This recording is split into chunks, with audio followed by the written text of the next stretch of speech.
subscribe, like the video, and, if possible, join Patreon. But if you don't have much money, you can support the channel by watching the novels on euroaudiobooks.com. Remember that you can participate in the polls so that your favorite novel gets published for free. Southern Dominion. Saesklar, the Southern Dominion. Etril, the Eastern Dominion. Vekr, the Western Dominion. Central Dominion, which is located in the central region of Alakria. I never had the intention to explore this continent fully, but now I don't have a choice since there are fragments. Also, there were places that my shadows for some reason couldn't enter. I have to see those places myself. It's time to start the action. Shadow Exchange. I never mentioned this before. He doesn't have a time limit of usage. Dominion of Etril. From the information gathered, I can say that this place is popular for some travelers. I don't want to make bloodbath anywhere, so my appearance here shouldn't be strange, and I could avoid fights. Baru already managed to memorize most of the towns and dominions. He will be able to guide me without any problems. Then a Lacrian servant of mine is also here. He told me about one more interesting thing that I'm concerned about. It seems there are some relic tombs, and people called Ascenders are ascending through them. But the main reason for my interest in them is that those relic tombs were places that my shadows couldn't enter. Where are exactly those relic tombs? I asked my servant, previously a Lacrian. They're underground ecosystems. They have teleporters. My king, I think the reason why we can't enter relic tombs is because relic tombs itself is declining us. I will do it myself. Everyone return. As I commanded, soon every shadow who was searching for information returned back to me. They didn't instantly return. Ashborn had to wait some time. Brew, which relic tomb you will recommend first? I asked my first in command. My liege, your lowly servant thinks that we should first go to nearest relic tomb. I'm sorry, my liege, I couldn't open up the barrier myself. If only you could open it for me, I would quickly end everything. He materialized and started bowing his head on the ground and apologized. Then we'll go to nearest relic tomb. Hockey come out. Hockey came out, and I jumped on him. We flew towards the nearest relic tomb. There should be one in this dominion, and I'll have to check all of them. There were 4 places where my shadows couldn't enter. If they were able to stop my shadows from entering with a barrier, that means that they were created by someone who has vast knowledge about mana. But maybe there's something different. Nonetheless, I have to see everything myself. While flying over the towns in Etril, I could see that people here were living just like people in Dicathan. In other words, peacefully. My liege, entrance of that place was guarded by people. Should we clear the road for you? Baru meant that he wanted to kill everyone who was guarding the entrance. If I wanted to kill everyone here, I would do it way earlier. Your lowly servant apologizes for his misunderstanding, my liege. Sometimes I wonder who was the person who Baru devoured. My king, the entrance of relic tombs is mostly guarded by kingdom officials. My Alacrian servant intervened. I could just kill them. That was the easiest way to avoid any trouble, but knocking them out would be much better. My liege, this is the place. Baru said when we reached the entrance of relic tombs. Where are the guards that you mentioned? I asked. I could feel anything that was beyond this entrance. Building in front of me, indeed, had some kind of barrier. They should be inside guarding teleporter, my king. Alacrian's servant answered. I approached the building and reached out my hand to touch the invisible barrier. When I touched it, something seems to push my hand back with a small explosion. This is a mana. I couldn't feel any mana in this small explosion. Steam was coming from my hand. I was always protecting myself with mana, so no serious injuries were sustained. My liege, this is the barrier that I was talking about. Baru said, breaking the barrier wouldn't be a problem. I just hope I will learn who created it. I started channeling my mana on my palm and placed it on the barrier. I applied more force on my hand till it went through the barrier. The barrier started shaking and small purple-colored cracks started spreading. Cracks continued spreading across the barrier, when finally barrier couldn't take any more shattered. My liege, I can't stop but be amazed at your greatness. Baru's eyes shone with stars inside them. I ignored him and continued my way inside this building. Inside the building, there weren't many people. Those people are Ascenders, my king. Alacrian's servant told me. When I entered the building, many were looking at me. That was to be expected. I didn't feel uncomfortable or anything. Why should they stare at me like that? How dare they glare at my liege like that? I could hear Baru screaming inside my shadow, and other servants were supporting him. Snap, I don't want to kill anyone, so go to your dreamland for now. After I snapped my fingers, people started falling down on the ground. Sleep inducement. Frost Monarch was able to use this, and I think Ashborn could do it too. I wasn't planning to waste my time with those people. I'm merciful to humans who didn't do anything to deserve to die, of course. Who doesn't know if they did something? So I just made them sleep. I started walking forward. There was some column with runes on it. My king, this is the teleport. Alacrian's servant told me. This means they also have knowledge about space. Unlike teleporters in Dicathan, which people didn't know how were created, these teleporters have runes on them. Learning them shouldn't be a problem for people. What will be your next command, my liege? Baru asked with seriousness in his voice. We will teleport, I said, and placed my hand on the teleporter. It didn't want to teleport me, but I infused runes with my mana, and it started working. Whoever created teleport doesn't want me to enter Relic Tomb. It was obvious. All other people can enter, and I can't. I'm not a person who will believe such a thing. There is a catch there. I was teleported to an unknown white-colored place. Some energy was terminating from everywhere, especially from this thing. I turned to the statue that was placed in front of big doors. Shall I destroy it for you, my liege? Baru is always only thinks about destroying and killing something for me. No, just wait. I stopped him from doing anything unnecessary. The statue that I was looking at didn't have a soul, but it had consciousness, something like a program doll. I started approaching the statue. I was waiting for what it would do. I already realized that it was protecting the door in front of me. When I was 10 meters away from the statue, it started to crack. Cracks covered the whole statue, and it breaks, freeing the creature inside it. It immediately charged at me. Fast, I thought while getting out of way from the creature. Now that I think about it, it resembles the soldier of Baron. Baron is monarch of white flames, if you didn't know. Cerberus, to be exact. Three-headed dog, who was the gatekeeper of Baron's castle. From where? I was asking myself. From where did people even know about Cerberus? Maybe there was some myth about it? I wouldn't be interested in it if it didn't resemble it so much. It exactly looks like Cerberus. While I was thinking, Cerberus swung his claws at me from the side. I jumped up avoiding it. Cerberus then tried to bite me. Ruler's authority. I used Ruler's authority to halt Cerberus. My liege, I will kill this lowly creature for you. Baru was ready to fly out from my shadow. Your intervention is not necessary, I said, and he understood. I quickly jumped towards one of the three heads that Cerberus had. It wasn't surprised, but opened one of the mouths to bite me. Ruler's authority. Once again, I used Ruler's authority and pulled myself towards Cerberus's big fong, and I grabbed the fong with my hand and applied force to pull it out from the socket. It easily came out. When the dog saw that, it tried to bit me again. But I jumped from one head to another. When I landed on the left head of Cerberus, I drive fong directly inside its eyes. There wasn't any blood, as I expected. Ruler's authority. I jumped down from my head, reinforced my hand, and punched Cerberus in its prosternum. A big hole appeared, but there weren't any inside organs. Cerberus fell down on the ground. Your performance was brilliant, my liege, said Baru, and I could feel other servants' cheers. I turned to doors. No, they were gates. It slowly started opening. When it finally opened, I saw it. Cliffhanger. Chapter 17. Chapter 17 Archive. Ashborn POV. Did they enter my mind? This was the first thought that flashed after seeing what was beyond those gates. In front of me, there was the city of Sol, but it was burning, just like the architect designed it, and everything looked like it. I was already thinking that someone managed to enter my mind and saw my memories. I was absolutely sure that this wasn't it. I'm protecting my mind, and even if I wouldn't, they won't be able to enter it so easily without me noticing. My king, it is known that relic tombs are able to alter themselves and change the environment for ascenders, creating different obstacles for different ascenders. My Alacrian servant explained. This doesn't explain how they were able to recreate my creation without entering my mind. There shouldn't be anyone who knows about this other than me, my successor, an architect. Don't worry, these characters won't appear here. I shifted my attention to something in the yellow sky. My liege, someone is looking at us, Baru said, and prepared to attack if necessary.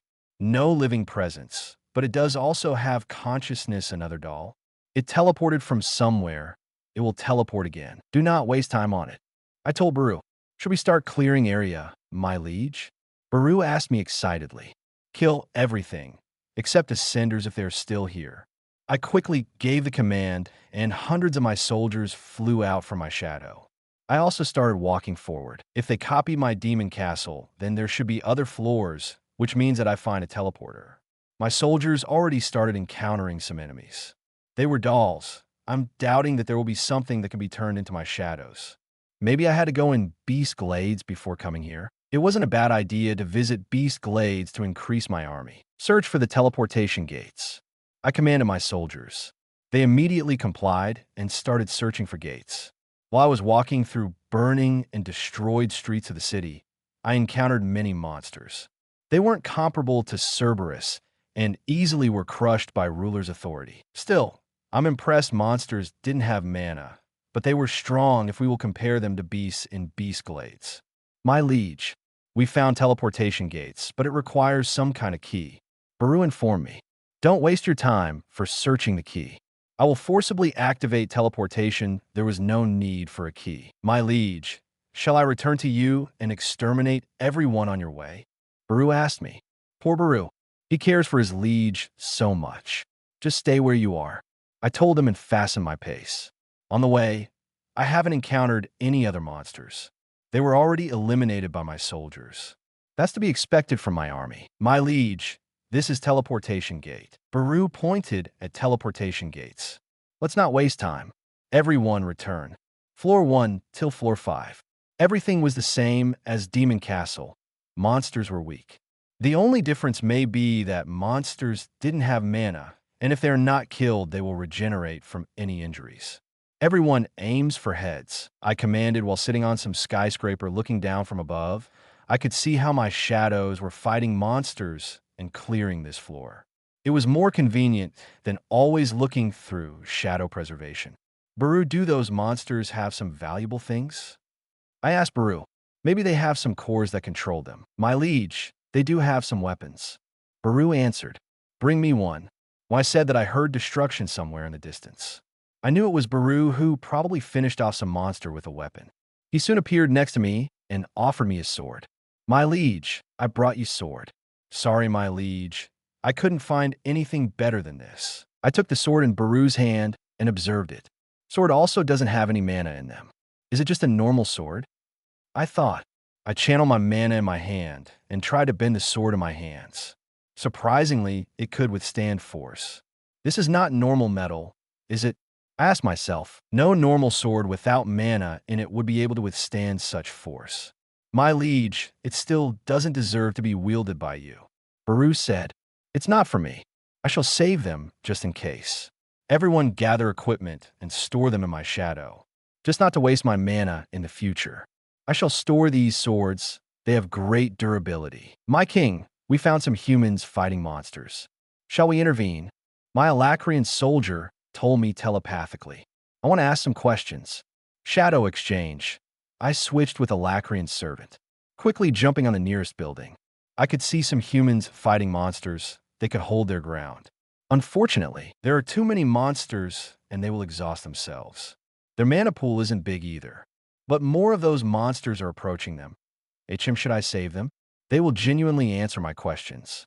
I could just turn them into my servants.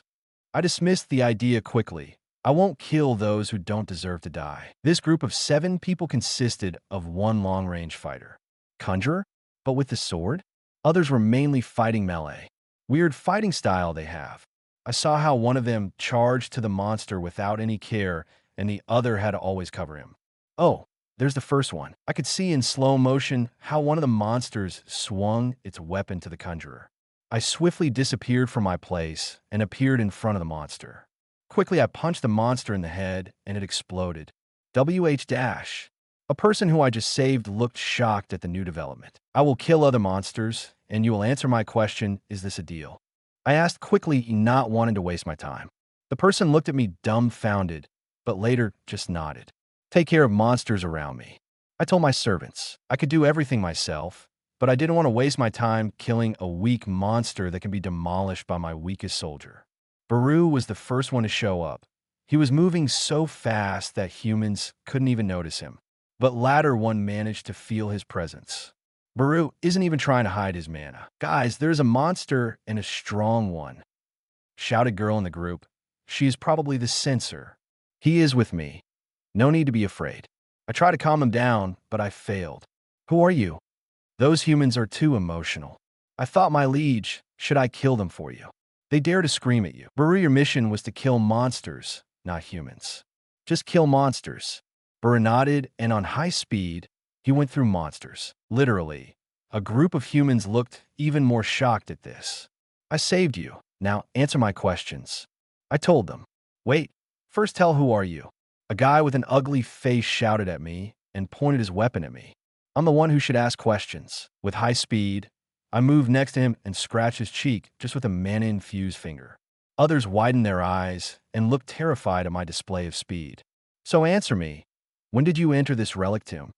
I asked them, but they still remained silent. Were they shocked? You made a deal. Now answer the question. I saved their lives in exchange for answers.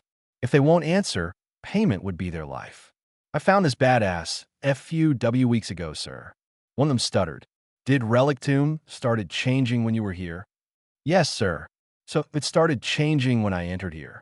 That only leaves one theory, I thought. I, of course, already have some theories. Why did Relic Tombs create such an environment? Now my suspicions were reduced to only one theory.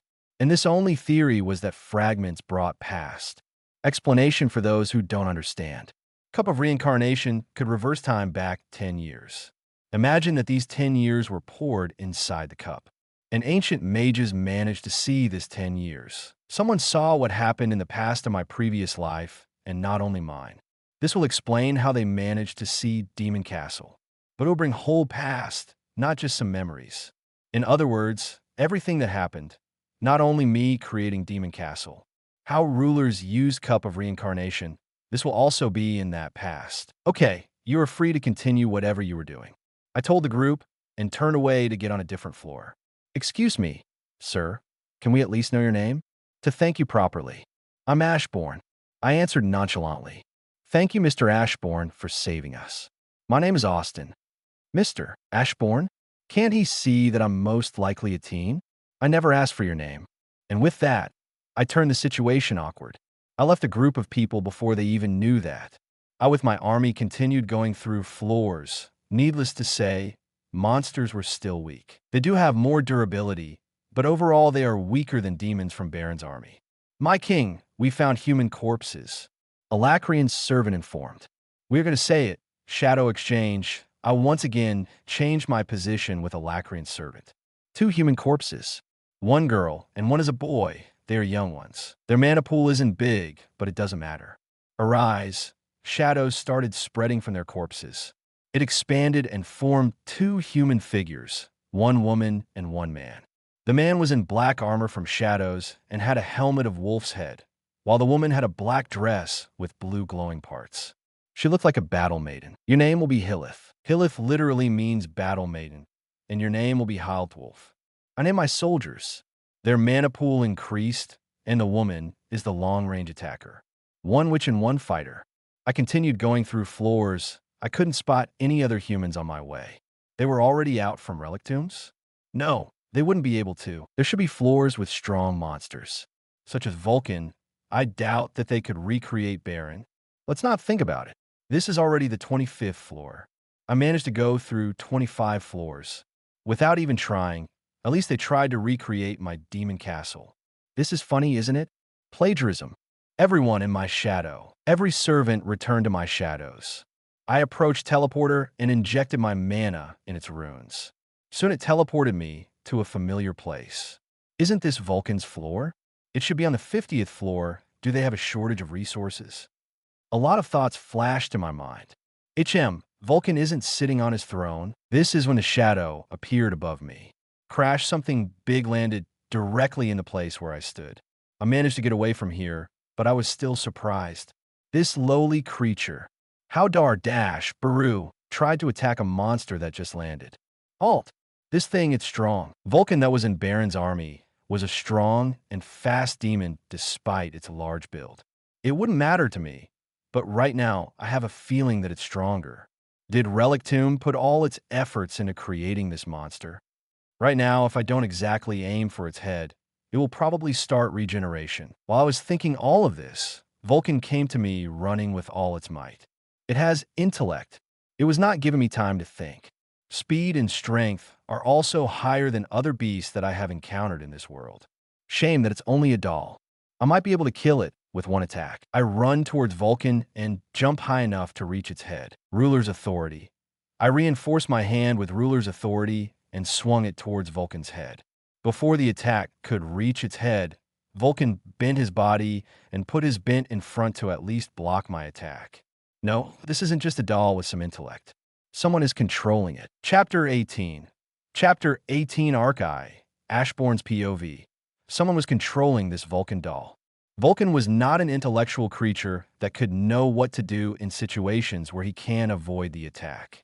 He will continue to use just brute force, even when he clearly sees that the opponent is stronger than him. To say it easier, Vulcan was just deadly stupid. Come forth, I said, and my whole army started coming out from the shadow. This isn't my style, but it will be better if I will end this quickly. My shadows can take his attention. Vulcan flinched at such development. That confirms that it's not a doll. I noticed how Vulcan flinched, and visible fear could be seen in his eyes. My soldiers, charge! I commanded with a shout, and everyone run towards Vulcan. Vulcan seemed to be lost. First, my ants from my army tried to bite him and slow him down. Baru managed to make a big cut across Vulcan's stomach. But obviously, it started healing way faster than those dolls on previous floors. Vulcan started swinging his club and hitting my soldiers. He can continue doing this for some time. My soldiers are also regenerating, and it's better than his regeneration. Baru, try to cut his sight. I told Baru, who immediately flew towards Vulcan's head. Vulcan noticed this and tried to avoid Baru, but the ant was fast enough to grab on its face, and then by digging his claws in its face reach eyes. Vulcan tried to remove Baru from his face. The optimal option for him would be to swing his club at his face.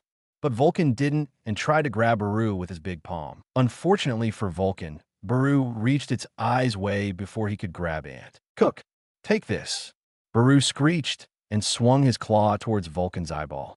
After Vulcan lost sight in one of his two eyes, he swung his club towards his face. This was perfect timing for me to finish him off. I accelerated and run towards Vulcan, and when I was near him, I jumped above his head. When I was high in the air, Vulcan looked up at me. Ruler's Authority. I used Ruler's Authority on my hand, and when I was falling down and approaching Vulcan's head, I punched towards Vulcan, and a chaotic gust of wind followed my action. My eyes widened when I saw that Vulcan wasn't here. I looked around and saw Vulcan in the far distance from me. Did it teleport? No, there isn't a disruption in surrounding mana. Before I could finish my thoughts, Vulcan disappeared from his place. I turned around knowing that Vulcan would be there, and he was there swinging his club on me. With my hand reinforced with Ruler's Authority, I caught it. Vulcan then threw a kick towards me with his big leg. Ruler's Authority. I reinforced my second hand and caught Vulcan's kick. Beru. Yes, my liege. Baru flew towards Vulcan's head once again. Why isn't he using his ability? I wondered why it didn't teleport or stop time to evade attack. It also didn't use the previous time when Baru damaged his eye. Lowly creature, how dare you use your dirty legs to kick my liege? Baru shouted and started to swing his claws back and forth. Cuts started to appear on Vulcan's body. When I let go of Vulcan and got ready to punch him, it once again disappeared from its place. Now he used it, so it can't use it when I'm touching him. I realized why it couldn't use this ability. That was because I had contact with it. Unlike normal teleportation or time stop, this creature forced himself out of dimension, in other words, out of time and space. This Vulcan didn't have mana, didn't have a real body, and wasn't actually alive. It could be easily forced out of dimension, and one controlling Vulcan has something that can influence time and space. Why couldn't it be forced out of dimension when I or Baru made contact with it? Because I have an enormous amount of mana, and Baru is connected to me, it didn't have power enough to take us with him. I just have to take him under my authority. I just have to get closer to reach with telekinesis. I quickly disappeared from my position and got near Vulcan, who again disappeared. He realized that I already know its flaw. My liege, let me catch this lowly creature for you. I nodded at Baru, who immediately took off, flew towards Vulcan. Vulcan started disappearing and appearing far from my place. It was trying not to get near me. It wasn't an attack, but only running away. He was playing tags with Baru.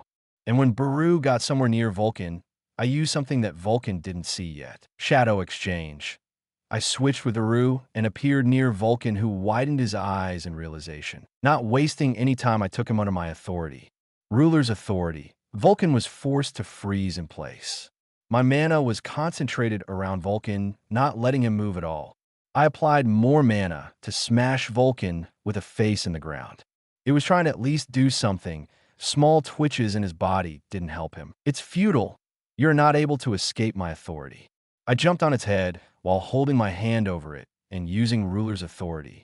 You shall come out, I said to someone who was controlling Vulcan. I waited for some response, but received nothing. I took out one of the swords that I managed to store in my shadow. I swung it at Vulcan's neck, and without any problems, head was separated from the body. Why making all of this when you already know that you will lose? I provoked him to come out and at least tell me something. Greetings, a great one, said some voice, and my surroundings quickly changed. I was now surrounded with only white color. The only things with different colors were my soldiers. So you finally decided to show yourself, I said, and a purple-colored crystal appeared in front of me. I'm sure Great One already spotted me on the first floor. It responded with a sarcastic voice. If you knew why doing all of this? I asked. This was only for greeting. Calling me a Great One and then lying. You are a brave one. I'm sure it had meaning behind it, like a test. This was only insurance. I grabbed this crystal with my hand and used Ruler's authority to ensure myself it won't get away from me. Tell me everything. Those words should be enough for him to realize why I'm here. Long time ago, we ancient mages found golden glowing fragments. Those glowing fragments had power that we always wanted to have. They could control time and space, life and death. This is only the part that we managed to grasp. But later we found out that these fragments brought past the different world. A different world where we saw what these powers can truly do.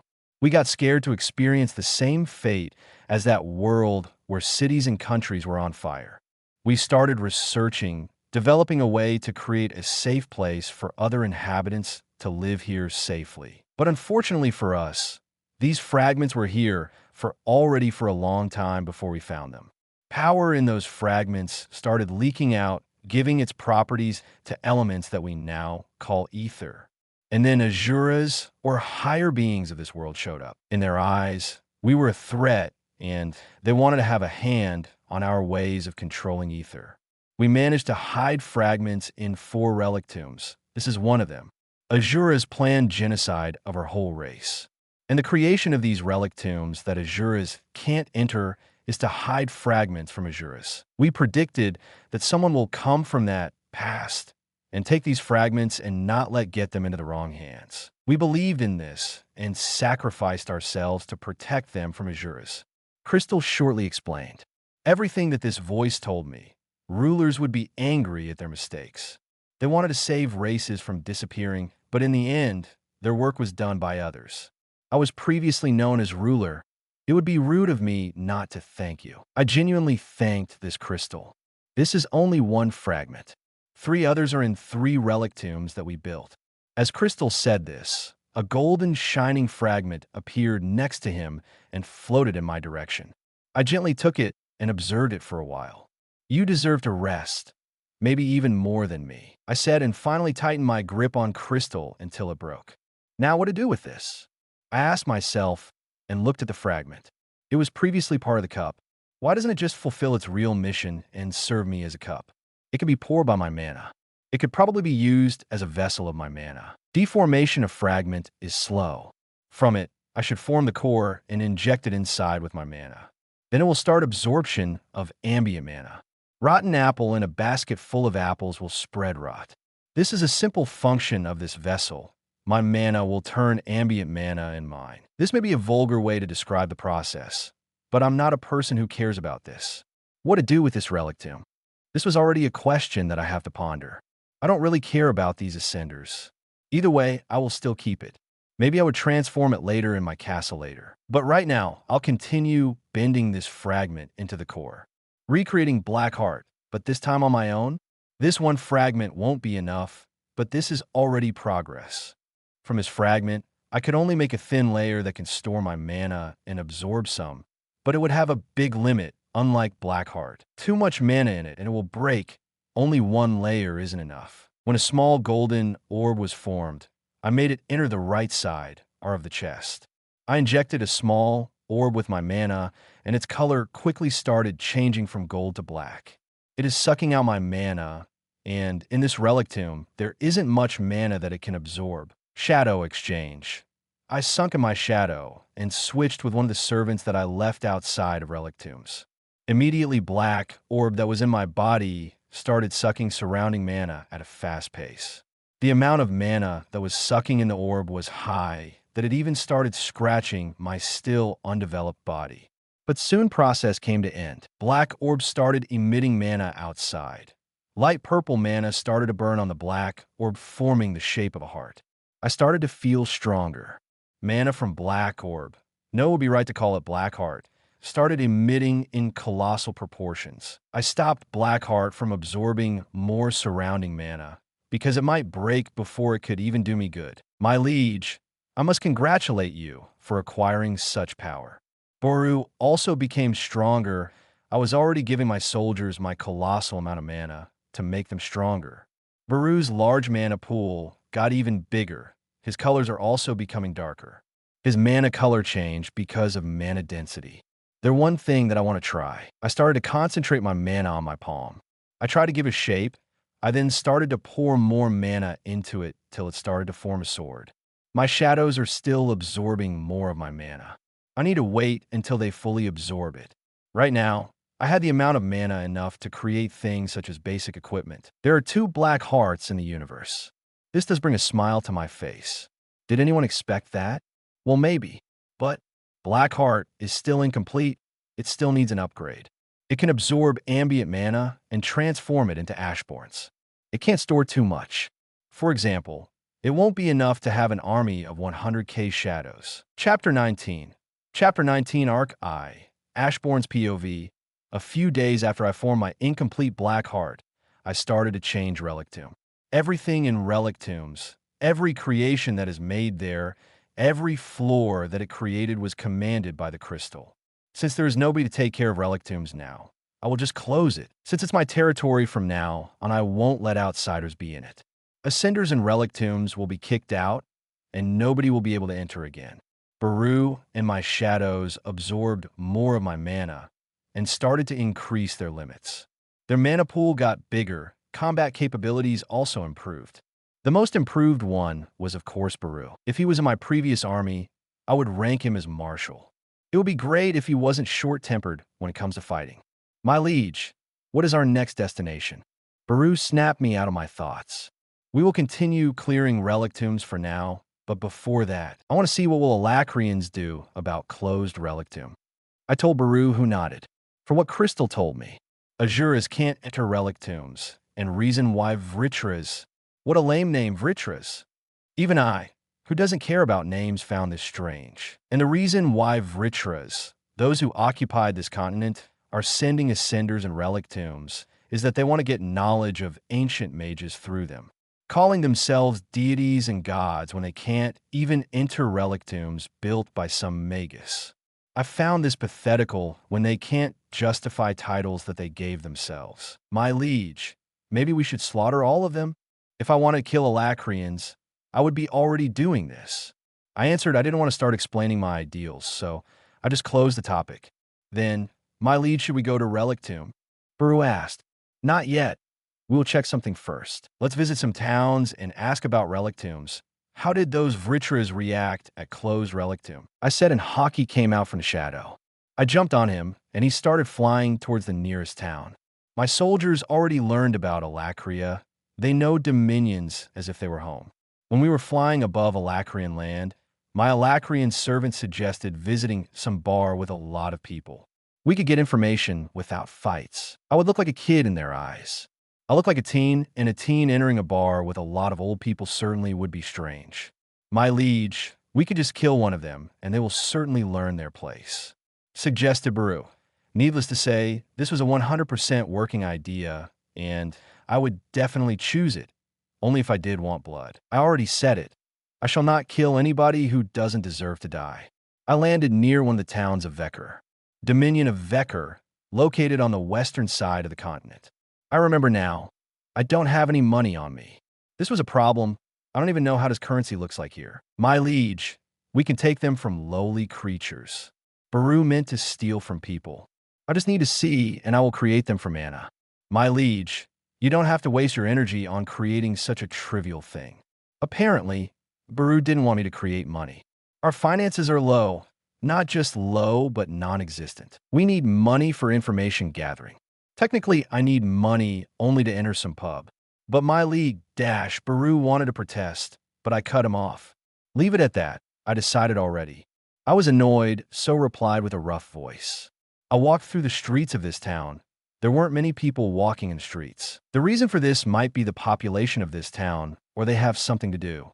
Find crowded places, hide in their shadows, and gather information. My servants complied, and they came out from my shadow, except for Baru and a Lacrian servant. Meanwhile, I went to the place with the most mana signature. Mana was so low that I barely even detected it, but it was still higher than in other places. People didn't mind me, so I just continued my way towards my destination. When I arrived, I surprisingly saw the pub. I decided to enter, and when I opened the door, everyone turned to me, but soon averted their gazes. They weren't surprised at my appearance. It seems it is normal for kids to enter this pub. I walked toward the stand. There stood a man, probably host. Clearly, the man was trying to avert his gaze from me. I narrowed my eyes at him. I approached the stand and just sat on a nearby seat. Welcome to my pub. I'm the host of this fertility. What can I do for you, dear customer? Man said nervously, still not daring to look into my eyes.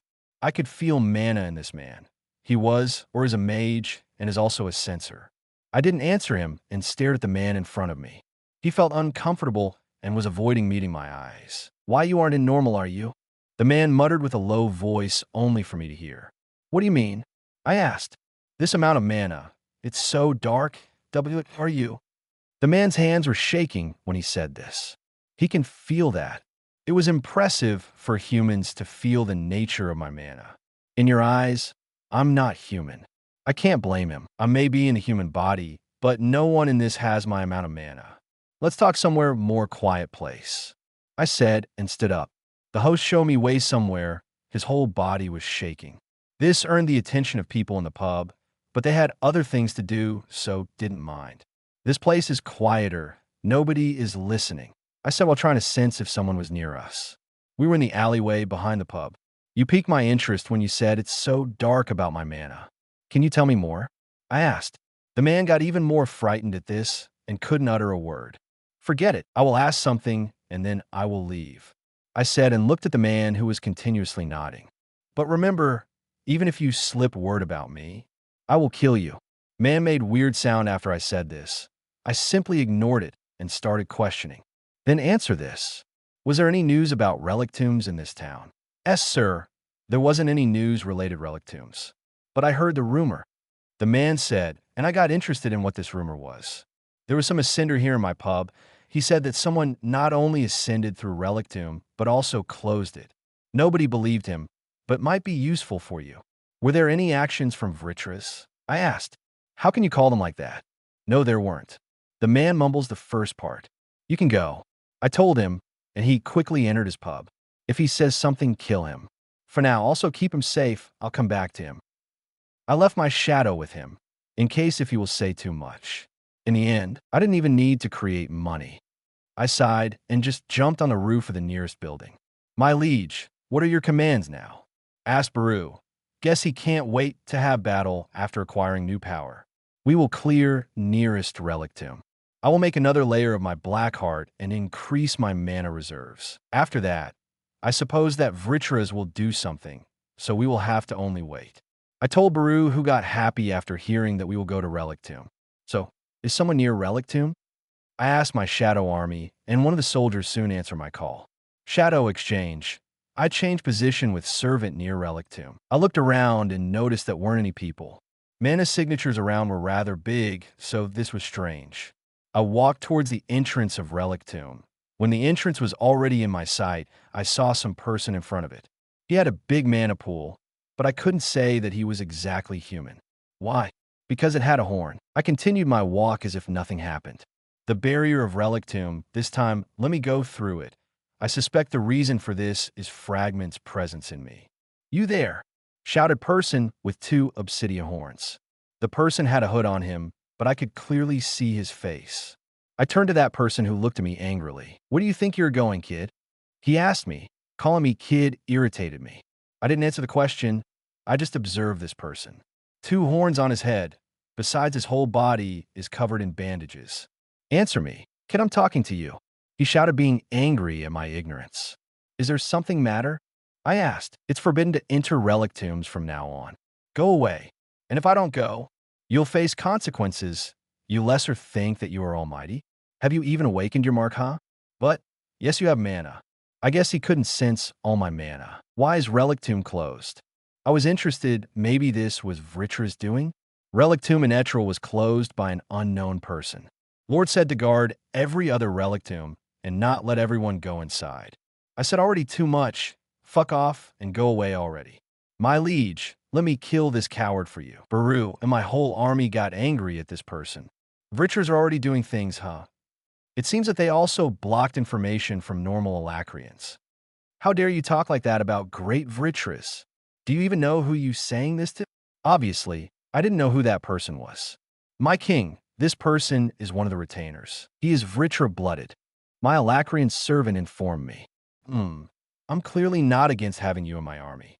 I mumbled, but retainer clearly heard it the next second. He moved his hand forwards.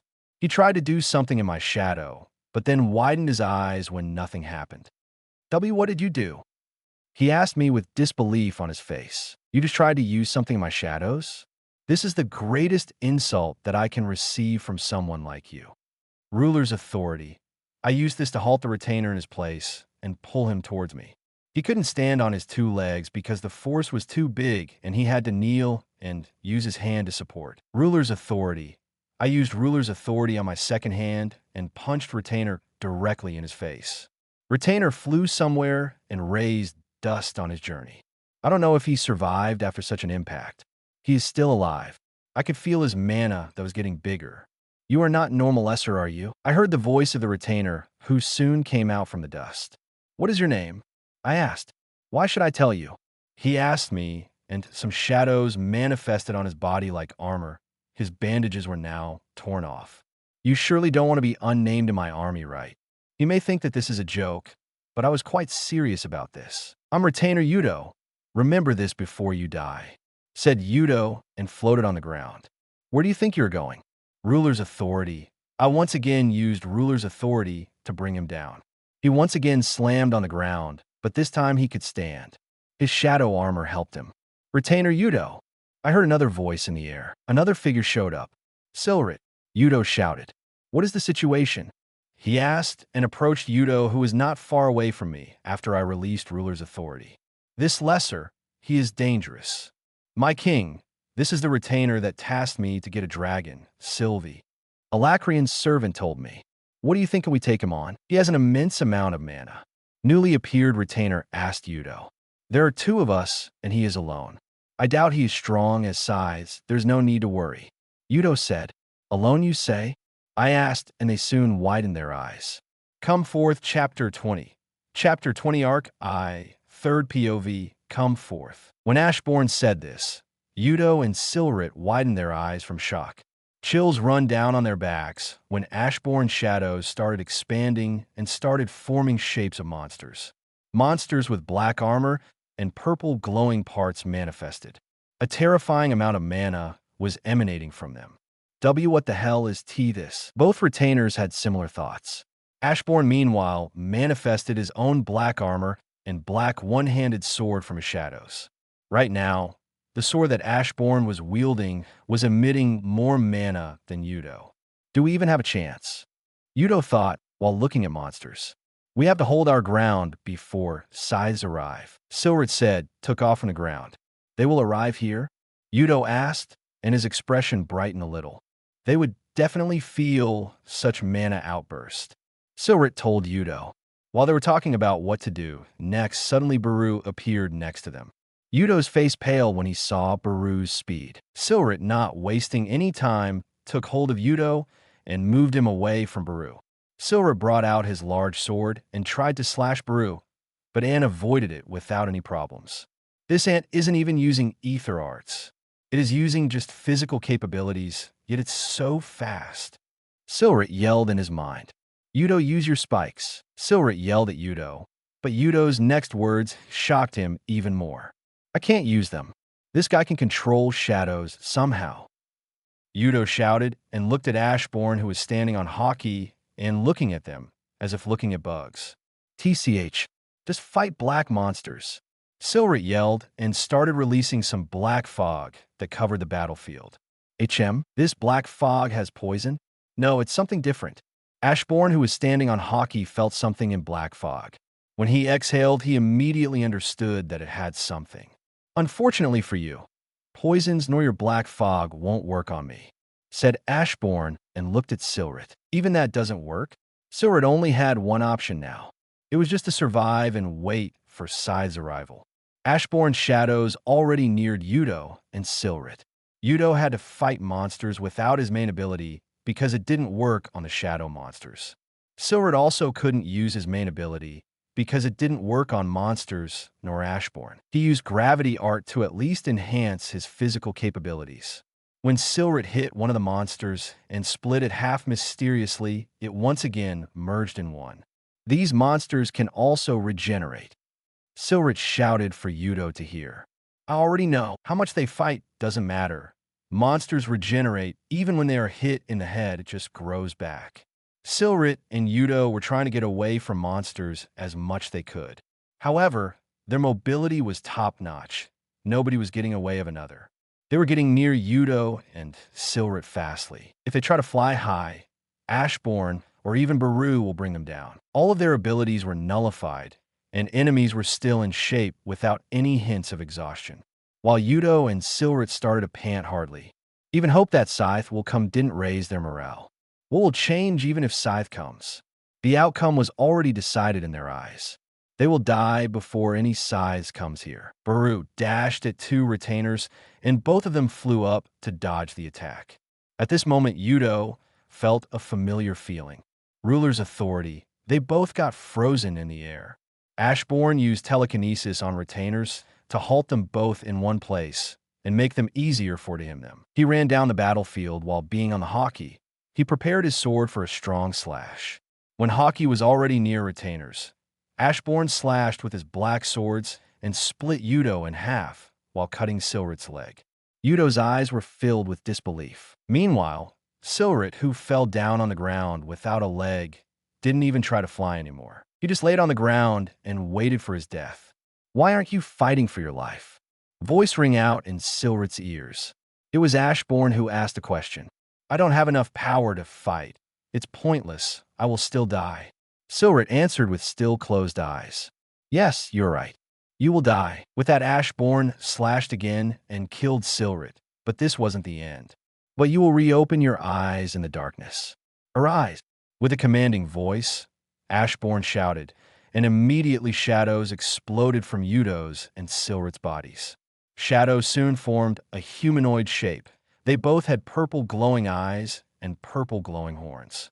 My king! Both of the shadows shouted and kneeled down in front of Ashborn. Both of them have mana pool equal to general rank. Ashborn thought and observed them a little closer. Both of you had names, right? You were Puto and you were Culprit, right? Ashborn asked, and shadows, even sweat dropped at this. I don't mean anything bad with the word Puto, it's just Ashborn who forgot Yudo's real name. My liege, they were Yudo and Silrit. Baru intervened just in time. From now on, you are Yudo and you are Silrit. If servants could laugh, they would already be doing this. My liege, shall we enter Relic Tomb now? Baru, who couldn't wait anymore, asked. Yes, in my shadow. With that said, every servant started jumping in his shadow. A few hours later, after the battle, the lone figure could be seen walking on the tempted ground. He was looking around as if searching for something. No traces but this amount of mana. Figure muttered and trembled a little. Even though I'm scythe and Vritra-blooded, this is a whole different level. Yes, this was Scythe Cadale who came here after sensing a sudden outburst of mana. He was in the central dominion of Alacria when he felt an outburst of mana. Unbelievable! I felt an outburst of mana that far away. Was that an Azurus? Such questions were flowing in his mind. I remember retainers were stationed nearly here. Cadale tried to sense the mana of retainers, but couldn't feel anything. The only thing that he felt was mana that gave him a vibe of death. Walking on this tempted land, he saw two corpses. He widened his eyes when he saw horns on those corpses. He ran to them, and when he finally saw faces, he could only sigh. Just what monster appeared here? The monster that tempted everything to the ground and killed two retainers that were supposed to be trump cards of Alacria in war with Dicathan. Besides, nobody would leave such mana signatures if you knew that this territory is of Vritra's. But no, not only he left mana signatures, but also corpses of retainers. What should I tell Lord Agrona now? He can only say that retainers died at the hands of an unknown attacker. Meanwhile, our Ashborn, with his immortal army of shadows, was going through Relic Tomb with unbelievable speed, tearing apart any enemy that was in their eyes' shadow army, continued their march from portal to portal.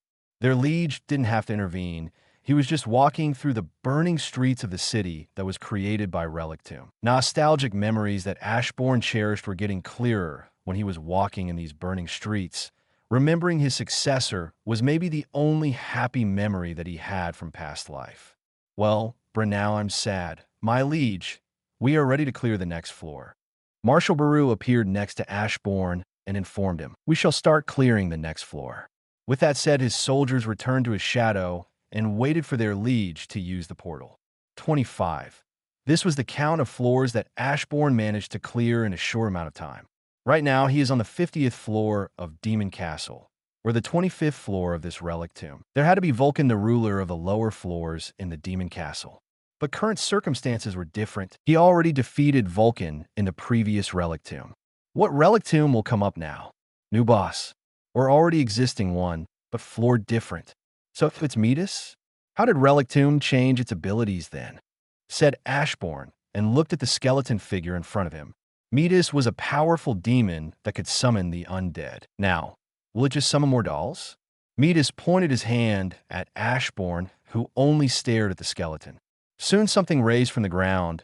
Hundreds of undead came out. Those aren't actual undead, just creation of relic tomb, thought Ashborn. He materialized his one-handed black sword from his shadow, and quickly he appeared near Metis and slashed in the middle of the skeleton's chest. Metis couldn't even command his soldiers when he just fell down on the ground and looking at his other half.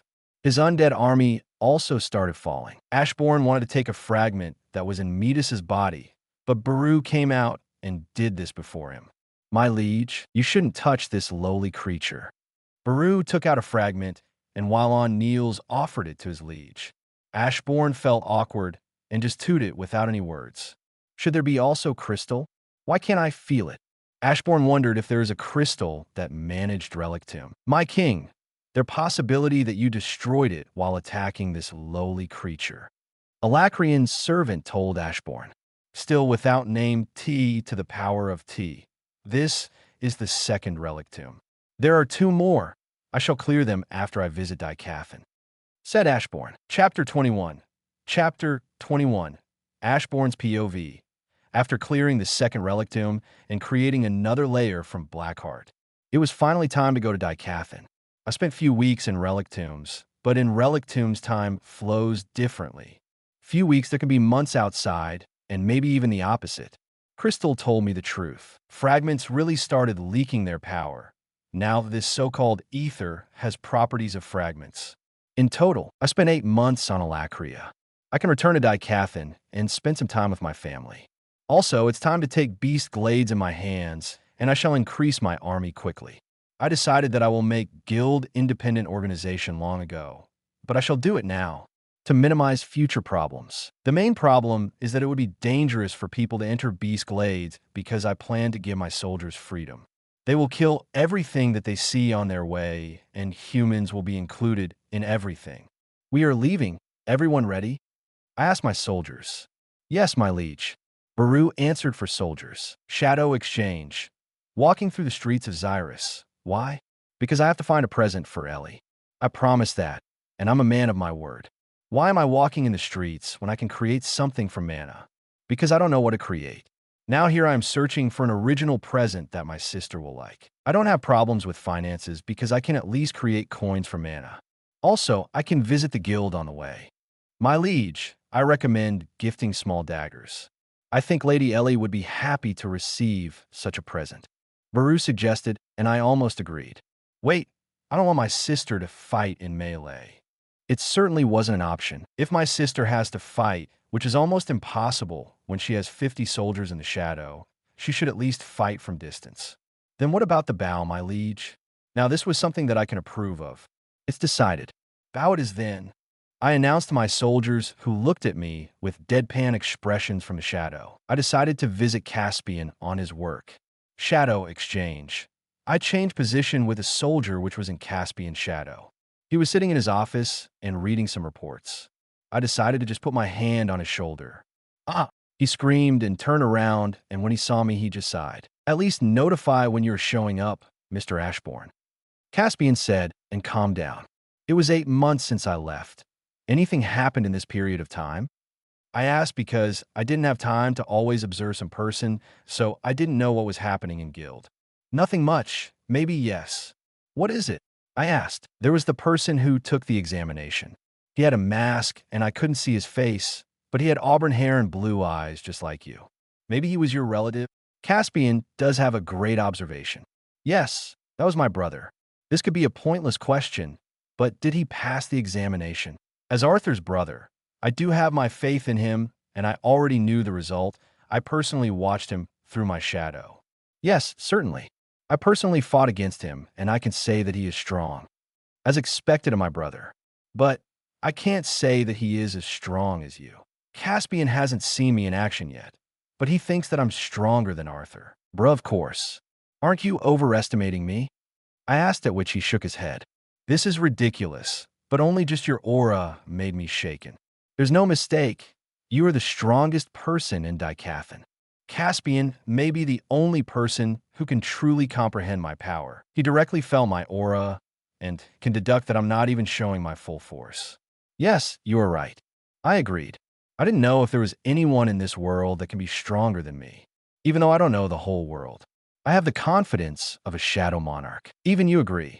So what is your reason for your sudden visit, Mr. Ashborn? Caspian asked. I think it's already time to move our plans. I want to request a meeting with the king. Tell him to come here. This sounded probably like a command than a request. Understand, it shall be done. Also, I wanted you to give me a suggestion. It'll be very important. I said with seriousness, and Caspian also tensed up at this. What is it? Tell me, is it normal for brother to gift their sister with a bow? I asked, and Caspian's expression eased up. Oh, I think it's not normal, but a great gift. Even Caspian said that it's a great gift. It seems I don't have to worry about this matter anymore. What a doting brother we have. Just like Sung Dripswoo. Then just notify me when King comes here. I shall come immediately.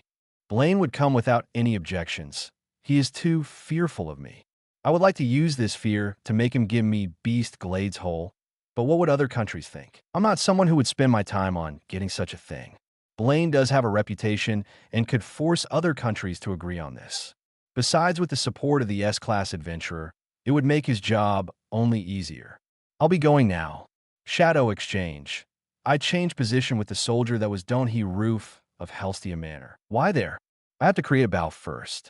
It should be something small, and Baru help me out.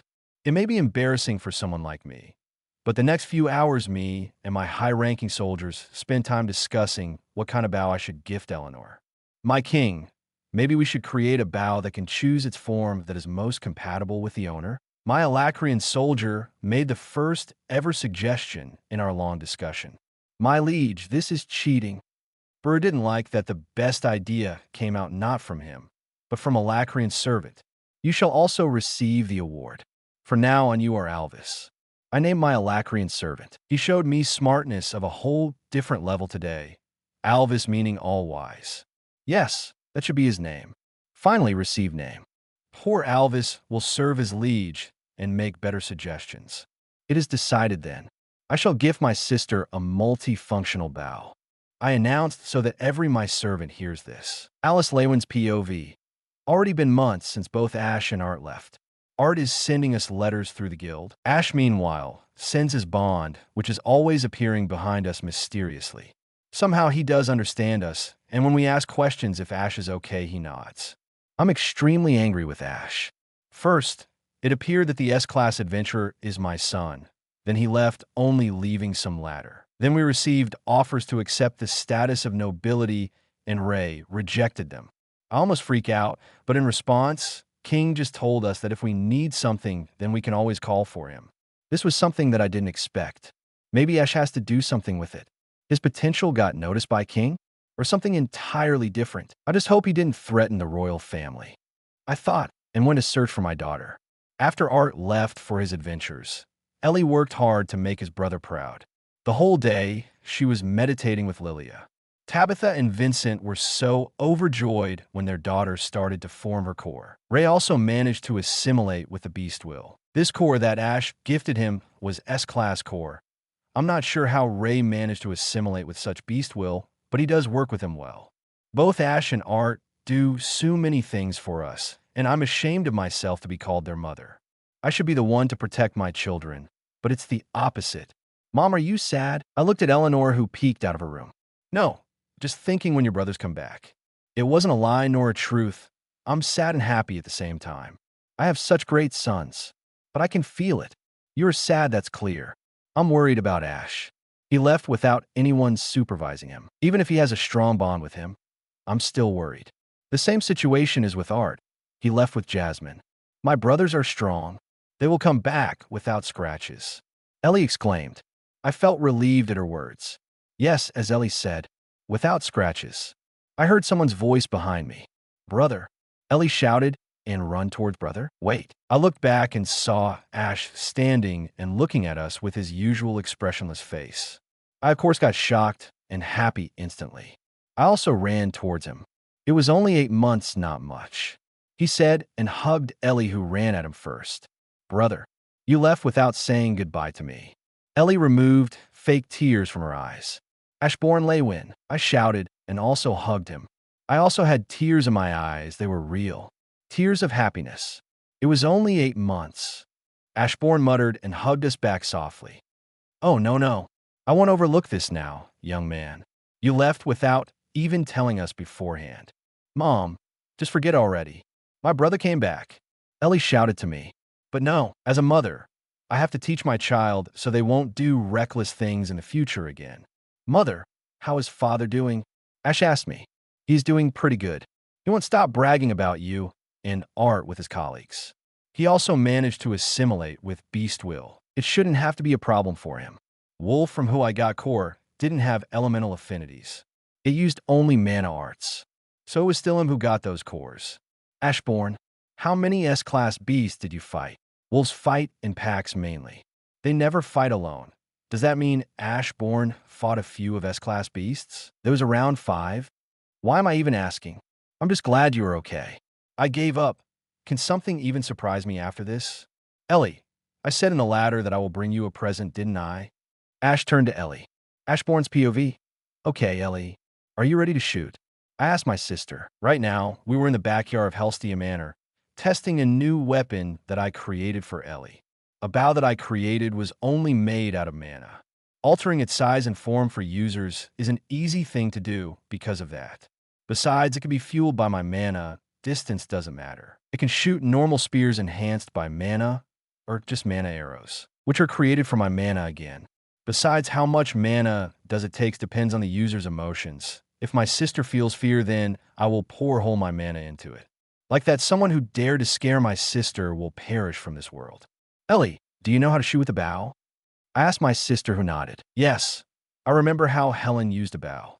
She took the stand and pulled the string closer to her. The string was also made from mana, and it was easy for the user to pull, but after letting it go, it will return to its starting position quickly while launching an arrow with tremendous speed. When Ellie pulled mana string towards her, she widened her eyes when mana arrow manifested and was ready to be launched. Don't worry, Ellie. Just lessen pull if you are afraid of launching an arrow. I told her. Ellie just grinned and just let go of the string, launching mana arrow towards the small forest behind Helstia Manor. Mana arrow just went through few trees, cutting them in half. I had to even disperse my mana so it won't reach out of this small forest and kill someone. Yes, it's still things that have to be fixed. I see you are having fun without me. The familiar voice of my father snapped me out of my thoughts. He already arrived. His mana signature really did change after assimilation. Not really, it will begin now. Show me, father, what assimilation you went through. I was seriously intending to test how strong he got after assimilation. What an honor, sparring with S-Class adventurer. He only grinned and started approaching us.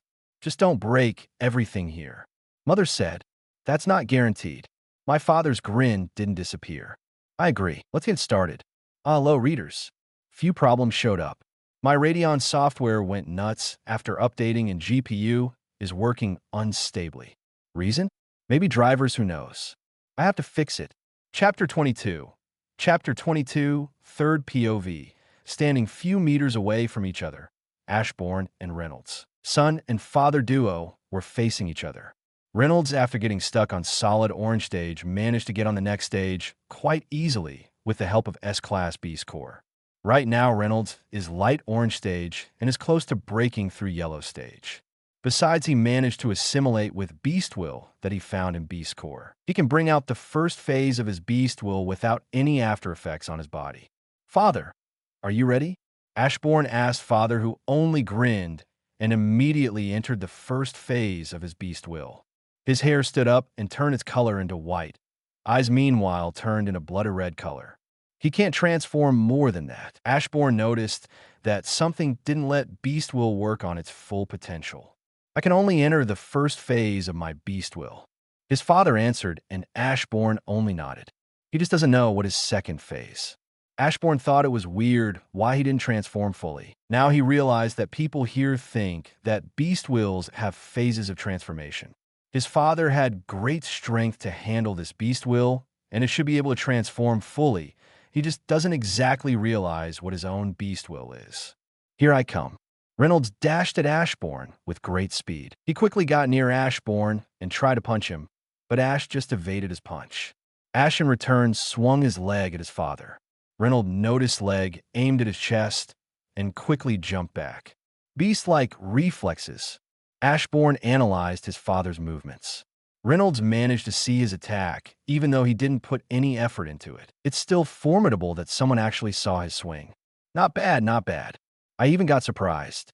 Reynolds joked, and again dashed at Ashborn, who still remained standing in one pose. This time, Reynolds didn't attack mindlessly and kicked the ground to raise dust in the air. This was made to block Ashborn vision, but Ashborn never relied on his sight only. Ashborn's sensitivity to mana is so high that even with covered eyes, he can still fight Reynolds. While dust covered the whole imaginary arena, Reynolds continued to attack Ashborn, who only evaded or blocked him. He can see me in this dust. Reynolds received senses of the beast from his Beast Will. Even in this dust, where normal sight wouldn't help you, Reynolds could clearly see Ashborn and his movements. Besides, Reynolds showed extreme reflexes when he evaded Ashborn's kick. Reynolds tried to kick Ashborn, but Ashborn caught his leg. Without wasting time, Ray twisted his body so he could use another leg to kick Ashborn. This time he managed to connect his leg at Ashborn's face.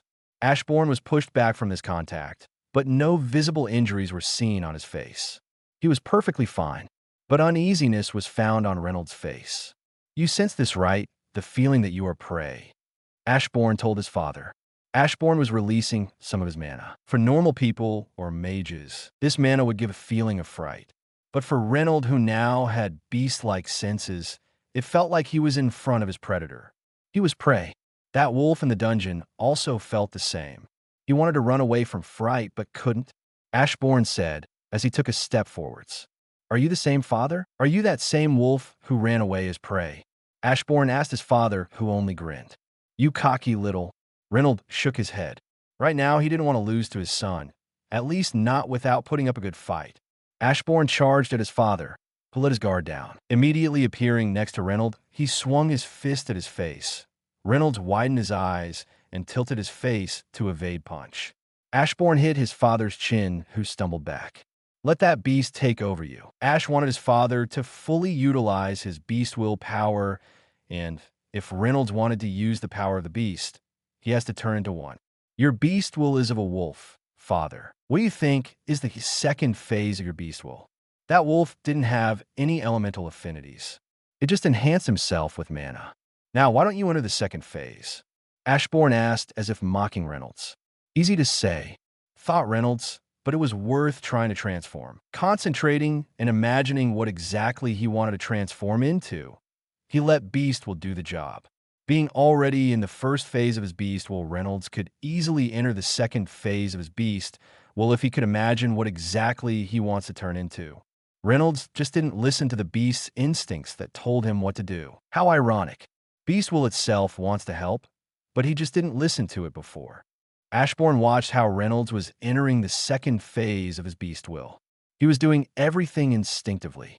Reynolds' hair grows on the head, on his hands, and his whole upper body was coated in white fur. His head was transformed into the head of a wolf. He looked like Beast Monarch. Did that bastard Beast Monarch. Guys, it would be better if you wouldn't know what Ash thought. DDD, Reynolds entered the second phase of his beast will. His bloody red eyes looked happy at the moment, but as soon as he looked at Ash, they were filled with disbelief. His instincts got stronger. Ashborn realized that Reynolds can feel his power. Reynolds, who thought that he would at least pose a challenge to his son, lost his hope of fight. Even though Ashborn wasn't releasing mana, that feeling of fear never left Reynolds after looking at him. Just how strong did he get? Wondered Reynolds while looking at his son. Wrap it up already. Ellie is scared. Ash and Ray heard the voice of Alice. They turned to her and saw Ellie in her hands, trembling from fear. Ray, not wanting to end spar, so easily looked at his wife with puppy eyes.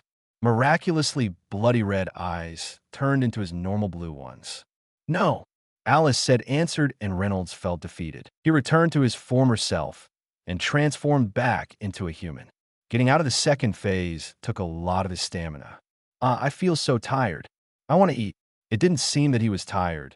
He was still as energized as before. My brother is so strong. Ellie exclaimed and complimented her brother.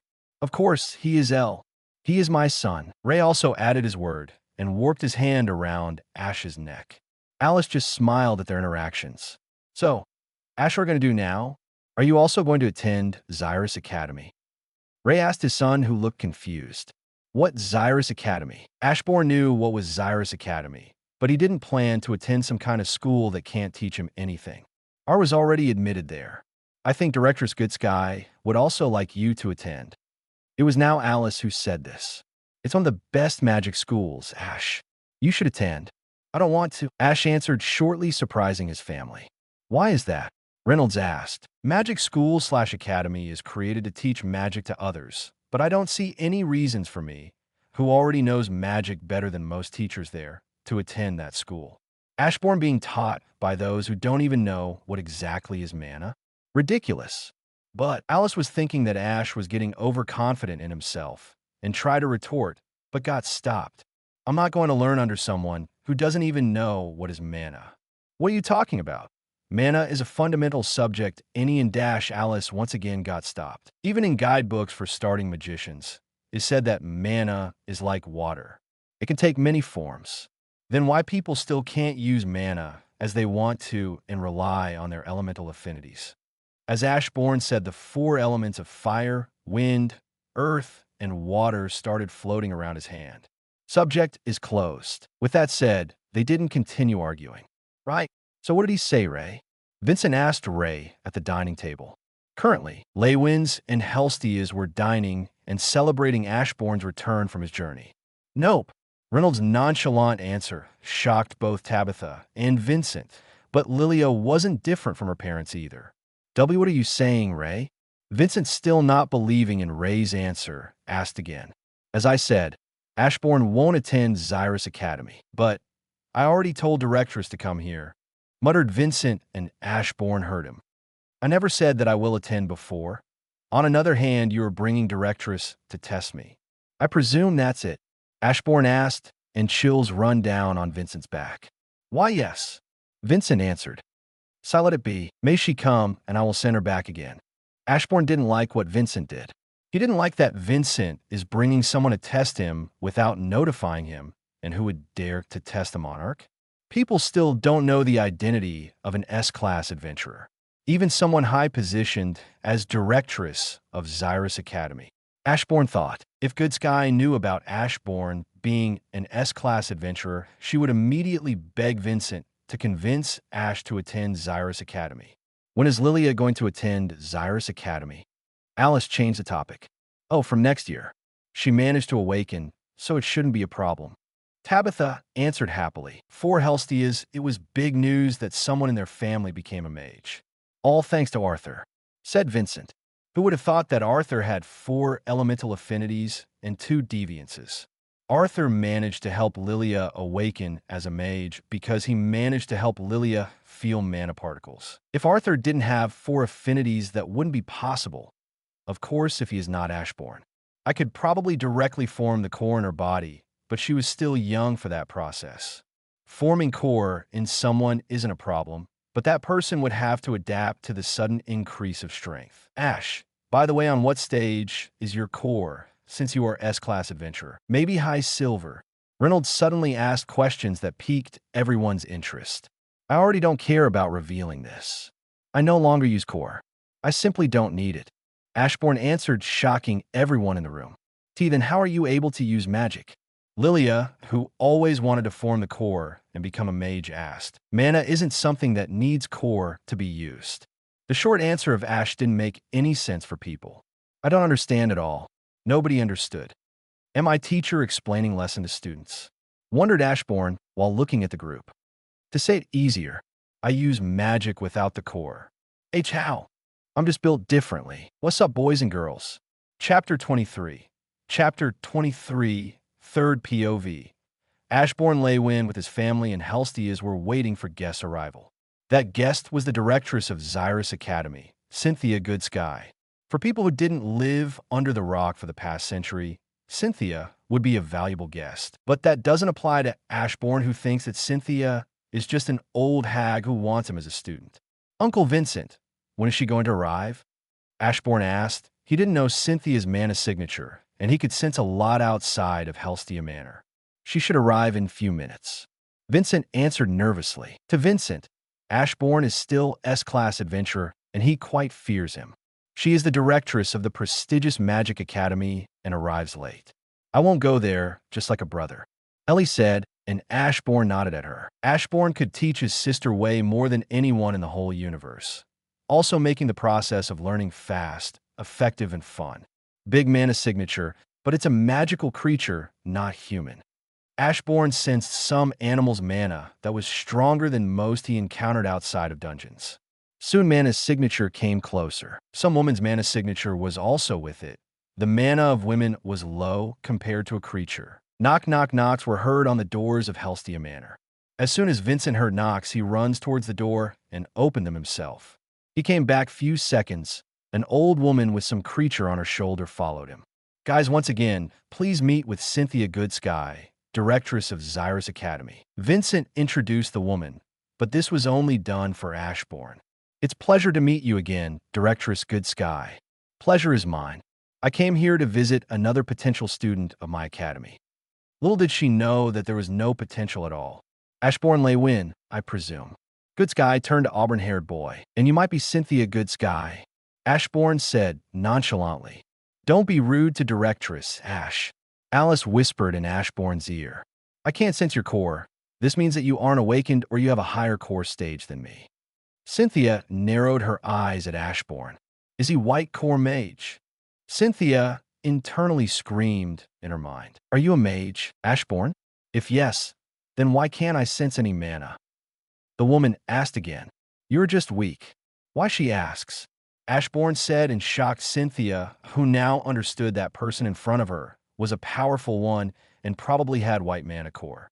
Oh, how wrong she was. Not many know this, but Ashborn is actually an S-class adventurer whose identity isn't revealed.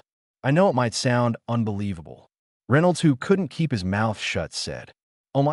Cynthia got even more shocked at the revelation. Director's Good Sky, I'm sorry, but Ashborn actually didn't want to attend Xyrus Academy. I'm sorry to bring you here for nothing. Vincent apologized and bowed. It's AOI. Of course, it's already an old hag. Don't dare and do something in front of Ashborn. I don't want people to know who exactly is S-Class Adventurer, so I would like if you keep quiet about it. Ashborn, who hasn't participated much in discussions, said, Understand, but still, why not attend in my academy? You still have enormous potential. Good Sky tried to change Ash's mind. I can't learn something that I already know. Ashborn meant magical arts, and not theoretical subjects that are completely useless, even if he learns them. What exactly do you know? The old woman was fishing for information, obviously magic/mana arts.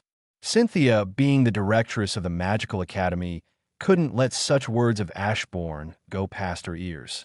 She wanted to know how Small Boy already knew what was taught in her academy. And how is that? I shall rephrase it. I know more than you, more than anyone.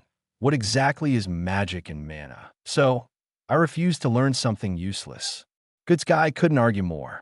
She wanted to know more about a person called Ashborn Lei Win, maybe even more than his brother Arthur. Saying such things in front of the woman who is the directress of the most prestigious academy on the continent might be delusional. But the person who said this is an S-class adventurer, someone way stronger than her. How strong is this boy? I already know what AA-class adventurers are capable of. How big is the difference between AA class and S class? Such thoughts were filling Goodsky's mind. Mr. Ashborn, do you mind little sparring? Suddenly, woman asked, surprising everyone in the room except Ashborn. I don't think Ash is against it, right? Reynolds also got interested in what his son is capable of. Brother's going to beat her up, Ellie said with confidence. Then let's proceed to backyard. Vincent got ready for getting his backyard destroyed once again. Just who they think I am to spend time on battling with a weak woman. Ashborn thought. Ashborn and Cynthia were standing far away from each other. Cynthia didn't know if Ashborn was augmenter or conjurer, but it didn't really matter because she will lose anyway. Let's end this already, said Ashborn, and just waited for his opponent to do something. Old woman, not wasting any time, quickly started chanting spells. She conjured small tornadoes in her palm and sent them towards Ashborn. The wind isn't moving fast enough to even damage me without using mana, thought Ashborn. Ashborn still moved around to avoid tornadoes. Cynthia, meanwhile, kept chanting spells constantly. Doesn't she realize that I'm still not going to show what am I capable of? Ashborn thought that it was obvious S-class adventurers won't take seriously just little spar. What is she benefiting from this? Is she a masochist? Ruler's authority. Ashborn used Ruler's authority on Cynthia to halt her in one place. Cynthia widened her eyes because she couldn't sense any affinities in this attack. Is this gravity magic? The woman tried to conjure more of her tornadoes, but she couldn't do it because Ashborn's mana was messing with hers. It didn't let Cynthia even feel mana surrounding her. Her conjuring abilities were completely blocked. Ambient mana. It's chaotically moving around me. Thought Good Sky. You can't move nor conjure anything. It's your loss, Ashborn said and released Ruler's authority, freeing old woman. Mr. Ashborn, was that gravity magic? Good Sky asked the pretty obvious question. No, a short answer from Ashborn made her think more deeply. That explains it, but I wasn't able to move nor conjure. Then it clicked. Don't tell me that was pure mana. Good Sky widened her eyes even more and stared at Ashborn. For a human, she is knowledgeable. Ashborn noticed her reaction and thought, I'm shocked. Still shame Mr. Ashborn that you won't attend my academy. Maybe you will become Teach Dash. Good Sky couldn't complete his word. No. Another short answer from Ashborn shut her up. Then that concludes everything. My schedule is busy. I must attend other places. Please excuse me. Good Sky started leaving the backyard, and everyone followed her. They escorted Good Sky out of Helstia Manor. When Good Sky was leaving, Ashborn said something to her. I haven't felt any ill intent from, so I'll spare you, Alacrian. At Ashborn's words, Cynthia got shocked. How? Ashborn just closed the doors of Helstia Manor and left Good Sky. So we're planning to do now, since you aren't going to Xyrus Academy? Reynolds asked Ashborn. Also, brother is already strongest.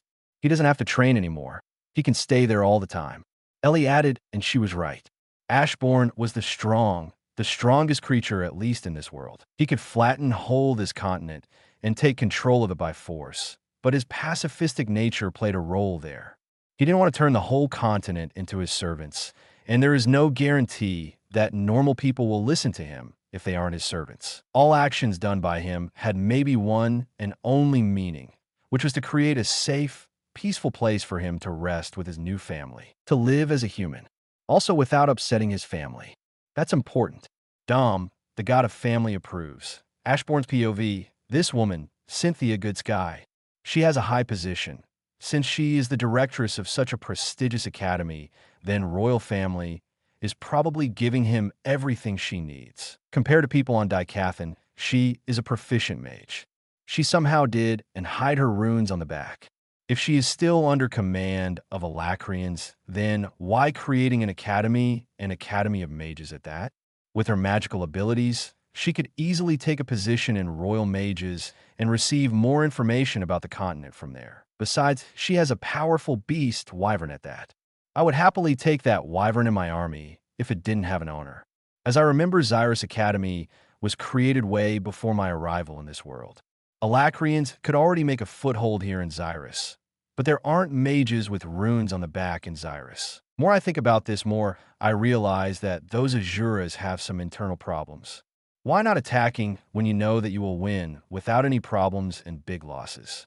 And I highly doubt that they are idiots if they can create runes of forcible human awakening. After I will meet with Blaine, I would politely ask him to give me some information about Xyrus Academy. More like about Cynthia Good Sky. In addition to that, I will also know where am I sending Arthur. Blaine won't refuse me, right? Yes, he shall not. Chapter 24.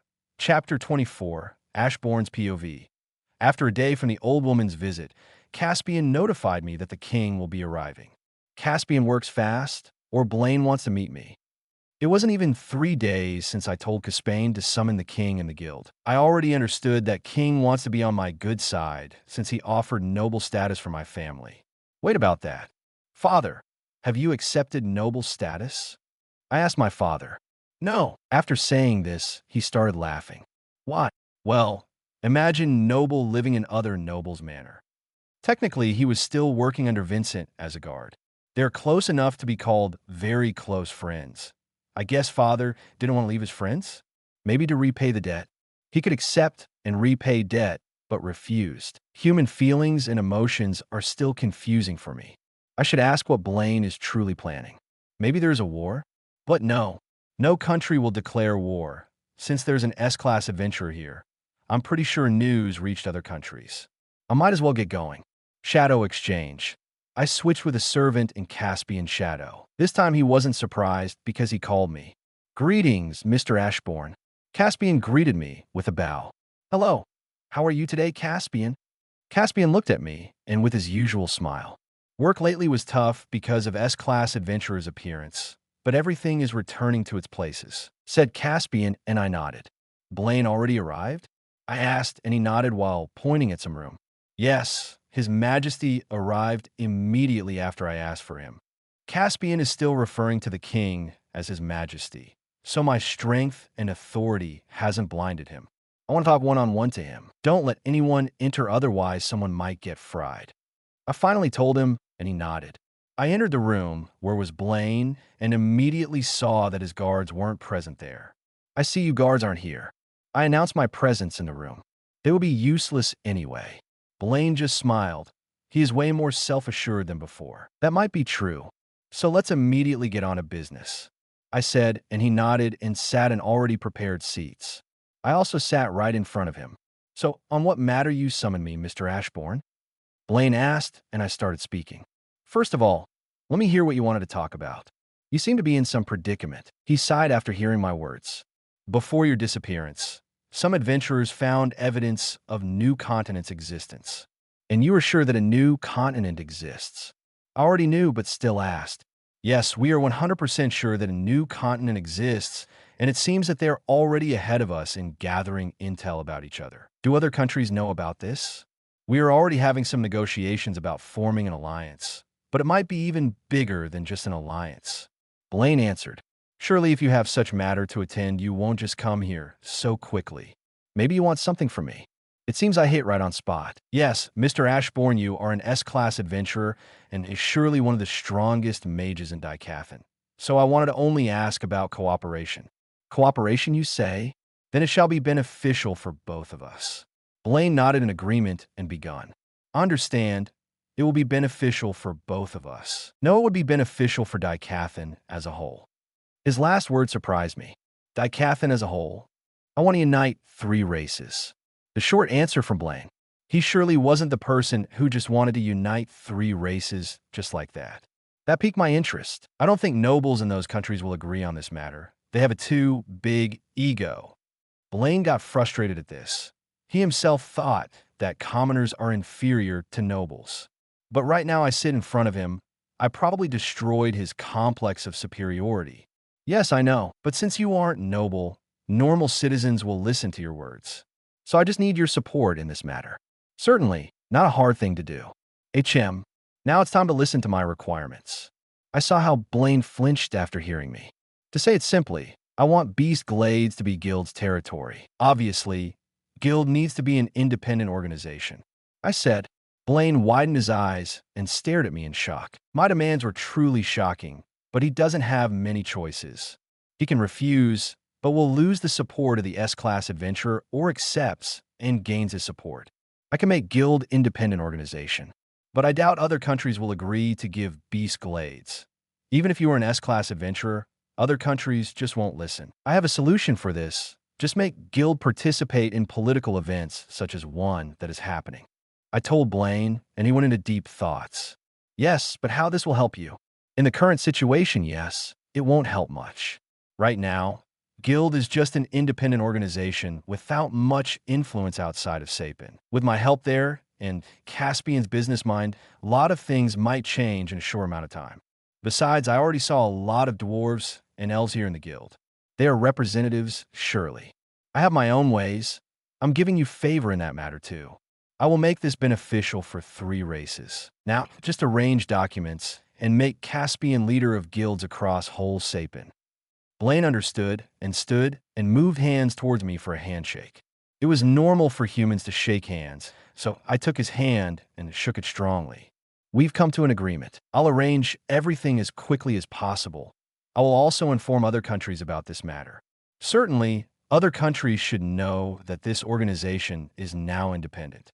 Caspian now needs to come to an agreement with other country leaders. Creating guilds in other countries and connecting them to one in Xyrus is needed. Creating more roads, or even teleporters and making places for trades. All this will be something that no country will refuse to. Making a net of influence is what I'm planning to do. After this guild can make bigger demands and not wanting to lose benefits from having guilds in country, they will eventually agree to everything. Now I'll have to talk with Caspian. With that said, I and Blaine exited the room, and we saw Caspian standing there. I went to Caspian's office, while Caspian himself escorted Blaine to his carriage. Soon, Caspian came back to his office. So how did everything went? Caspian asked the obvious.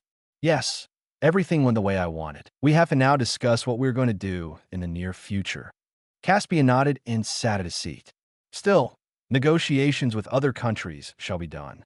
Construction of new buildings in Elenoir and Darv. After this, I can connect those buildings directly one here in Xyrus. I still don't get how you will connect them here. Caspian grew confused. Creating something like teleporters, there are a limited amount of teleportation gates on Dicathan. So I decided to make my own one. Just opening dimensional rifts isn't a problem. Besides, it will serve as transportation only for people who will have my mana. Here, those are 10 mana imbued stamps. By stomping them on guild cards or any other things, you can enter through teleportation gates that I will create. I, with my mana, quickly created stamps and showed them to Caspian. How did you? Wait, I won't ask, it's pointless. Caspian got surprised at the sudden appearance of stomps out of nowhere. You already got an idea of how to use them, right? Yes, of course. By using them, we can sell kind of tickets for gate usage. I didn't care for finances, but for guild it was important. Yes, people who have my mana with them have access to transport from gates. This will give the guild constant income. I may not be a businessman, but having such a fast way of transportation is certainly useful for not only us, but even for countries. A limited amount of teleportation gates would be a problem in the future if Alacria will attack Dicathan. I at least understood that. Ashborn isn't a businessman or a trader and doesn't have experience in a war where food and ammunition are important parts. His army literally doesn't need anything except for his mana. I can't stop but be amazed at your greatness, Mr. Ashborn. Many were Caspian, many were also Caspian. Pressure country leaders as much as you can. Use status of S-class adventurer if you want to. I don't think it will come to this stage, but still, you should make them realize how beneficial it is to agree with our terms. This is the secret of businessmen. Summary of everything discussed here. I just have to negotiate with leaders of other country leaders to let us construct a new building for adventurers there. With this, you will connect them to Xyrus Branch and make new teleportation gates. Caspian concluded, and I just nodded. Also, Caspian, here, take this. I took out Beast Core from my shadow. This is, well, it should help you to break through the next stage. Caspian has a lot of potential for a mage, and for his work this can be a great payment. You flatter me, Mr. Ashborn. I will put this to good use. Caspian accepted Beast Core, and I left. I returned to Helstia Manor, and while sitting in my room, I'm checking through one of my shadows on Arthur, who is currently with Jasmine adventuring. My plan will approximately take at least 1 year to fulfill. By that time, Arthur should return from his adventuring, and I finally will give my soldiers freedom. Brother, dinner is ready. I heard Ellie shout outside of my room. Yeah, coming. I replied and left my room. Wait, isn't Arthur close to that Virion guy? He is the former king of Elenoir, isn't he? The thought flashed my mind. I might as well contact him. Chapter 25. Chapter 25, Ashborn's POV. A few days later, Caspian started negotiations with Darv. Darv Kingdom was more open to Sapin about trading, and they would gladly accept anything for making trading easier and cheaper. Caspian earned as many benefits as he could from the deal with Darv. Even though right now Sapin has important negotiations with 2 other kingdoms, Elenoir still seems to be in isolation. With time, this problem can be fixed with a new relationship between the 3 kingdoms, but this will slow down our plans. So I decided to make a visit. I'm going to visit Arthur's mentor and talk to him. Virion Aerolith, former king of Elenoir. Brother, are you going again? As I was about to leave Helstia Manor, I heard Ellie's voice. I thought she wouldn't come out from parents' room that early. I wasn't always monitoring Ellie's mana signature, since she has bodyguards, and she is always with parents. Yes, I answered shortly. I'm coming with you, she declared and ran up to me. I'm not against taking her, but Mother might get a little mad at this. She looked at me with begging eyes. Eyes of the cat from Shrek. Exceptions can be made since I'm with her. I can protect her from anything. It was decided I will take Ellie on a small walk. Fine, are coming in these clothes? It's still early morning. She might feel cold since she is still young. I'm already big, brother. Do you think I will get cold? Yes, you will get cold with such a light dress. I can protect her with mana, but it will be better if I will teach her how to augment herself with mana later. Are you ready? I asked her, and she looked confused. Wadash, before she could say anything, I picked her up in my hands. Shadow Exchange, a soldier that was in Arthur's soldier that was in Princess Tesha's shadow, was already ready to switch with me in places. Ellie exclaimed and looked around. We are now in the Elenoir, to be exact, at the same backyard that served as a checkpoint for me and Arthur. Brother, where are we? Ellie frightened at the sudden change of surroundings. It's understandable, since she is still a small child. She tightened his hand around my neck and hugged me strongly. We are now in Kingdom of Elenoir. Remember the place where elves live? I asked her. Obviously, being the sister of 2 geniuses made her take their footsteps, and now she also started learning theoretical subjects. Mumu. She nodded, and I patted her head. Shall we look around first? Humans are not meant to just walk around in elven territory. But I look like Arthur, and Arthur is a disciple of Virion Aerolith. Yes, Ellie agreed, and we processed to walk around the backyard first. There were some rare types of flowers growing here. You won't be able to see any of these flowers in Sapin. Not only flowers, but some other plants. I wonder who guard this castle. The nearest person to me is in the castle, and I'm sure it's not a guard. Brother, let's enter the castle now. I just nodded at her. I with Ellie enter the castle through the door like normal people. Some people who were walking in the halls turned to us. They probably think that Arthur returned. Oh, mister, Leywin, I see you have returned. Someone approached us. It was an elf maid that first looked at me and then turned to Ellie, who was sitting in my arms. Stars formed in the maid's eyes when she saw Ellie. Yes, yes. Bow down to her punum mortal. Feel the cuteness of my little sister. JK. Yes. I want to see. Gramps. If I'm right, that was what Arthur called Virion. Oh, I will immediately notify both Princess Tesha and Elder Virion. Maid winked. When she mentioned Princess, Ellie looked at me weirdly. She certainly couldn't have known anything between Arthur and Princess. What did I get myself into? I and Ellie were walking around the castle. She was too active to stay in one place, so I showed her around. I myself was the first time ever exploring this castle. I only visited this place twice and only entered Arthur's room. Art. I and Ellie turned to the voice. A silver-haired girl was running towards us with incredible speed. For some reason, she had tears in her eyes. She runs up to us and wanted to is us, but Ellie slapped her away. Don't touch my brother. Don't touch my Oni-chan with your filthy hands. Wah! Girl widened her eyes as Ellie's hand connected to the girl's cheek. Who are you to hug my brother? Ellie fiercely added, shocking girl. Wah hey, I'm his friend. Tesha girl didn't lose her ground and shouted. Brother won't associate himself with girls without my permission. With this whole arguing was closed, this was a finishing move. Little one, where did you run off? And someone who I wanted to find found me instead. Grandpa Art came back. This surprised Virion as he then looked at me. He narrowed his eyes at me. Then he looked at Ellie and again turned to me. What? Brad, how did you get here? He soon yelled, so the whole Elenoir can hear it. Through backyard. Wait, why can't I sense your core? Don't tell me you are higher stage than me, Brad. Did he forgot that Arthur also has a twin brother that looks exactly like him? Wait, you're an Arthur, are you? You're the second monster brat that I know, right? Yes, I'm his brother. Took you long enough to realize. This is Ellie, my and Arthur's little sister. I introduced Ellie and Tesha's eyes shone. So cute. Princess wanted to touch Ellie, but my sister slapped her hand away again. Don't touch me, pervert. Ellie, where did you learn such words? I asked her. I just heard it somewhere. Don't say words at you if you don't know its meaning. I won't let you meet any perverted people, so you don't need to say it. I always monitor people who Ellie will meet. It's important because Ellie is still growing and he might get influenced by new people. But if I will, as I said, you won't ever meet such a person. Not in a million years. I patted her and she just nodded. I'm sure nobody got the hidden meaning behind these words. Where is Art? Tesha, who was still trying to touch Ellie, suddenly asked. My brother is killing monsters. Ellie answered for me. So he isn't here. Tesha saddened. I'm sure you will meet him soon. This piqued Virion's interest and he leaned a little towards me. So what is the reason for your arrival? He then asked me, can we talk in private? Today, I'm generous and might share some important information for Dicathin.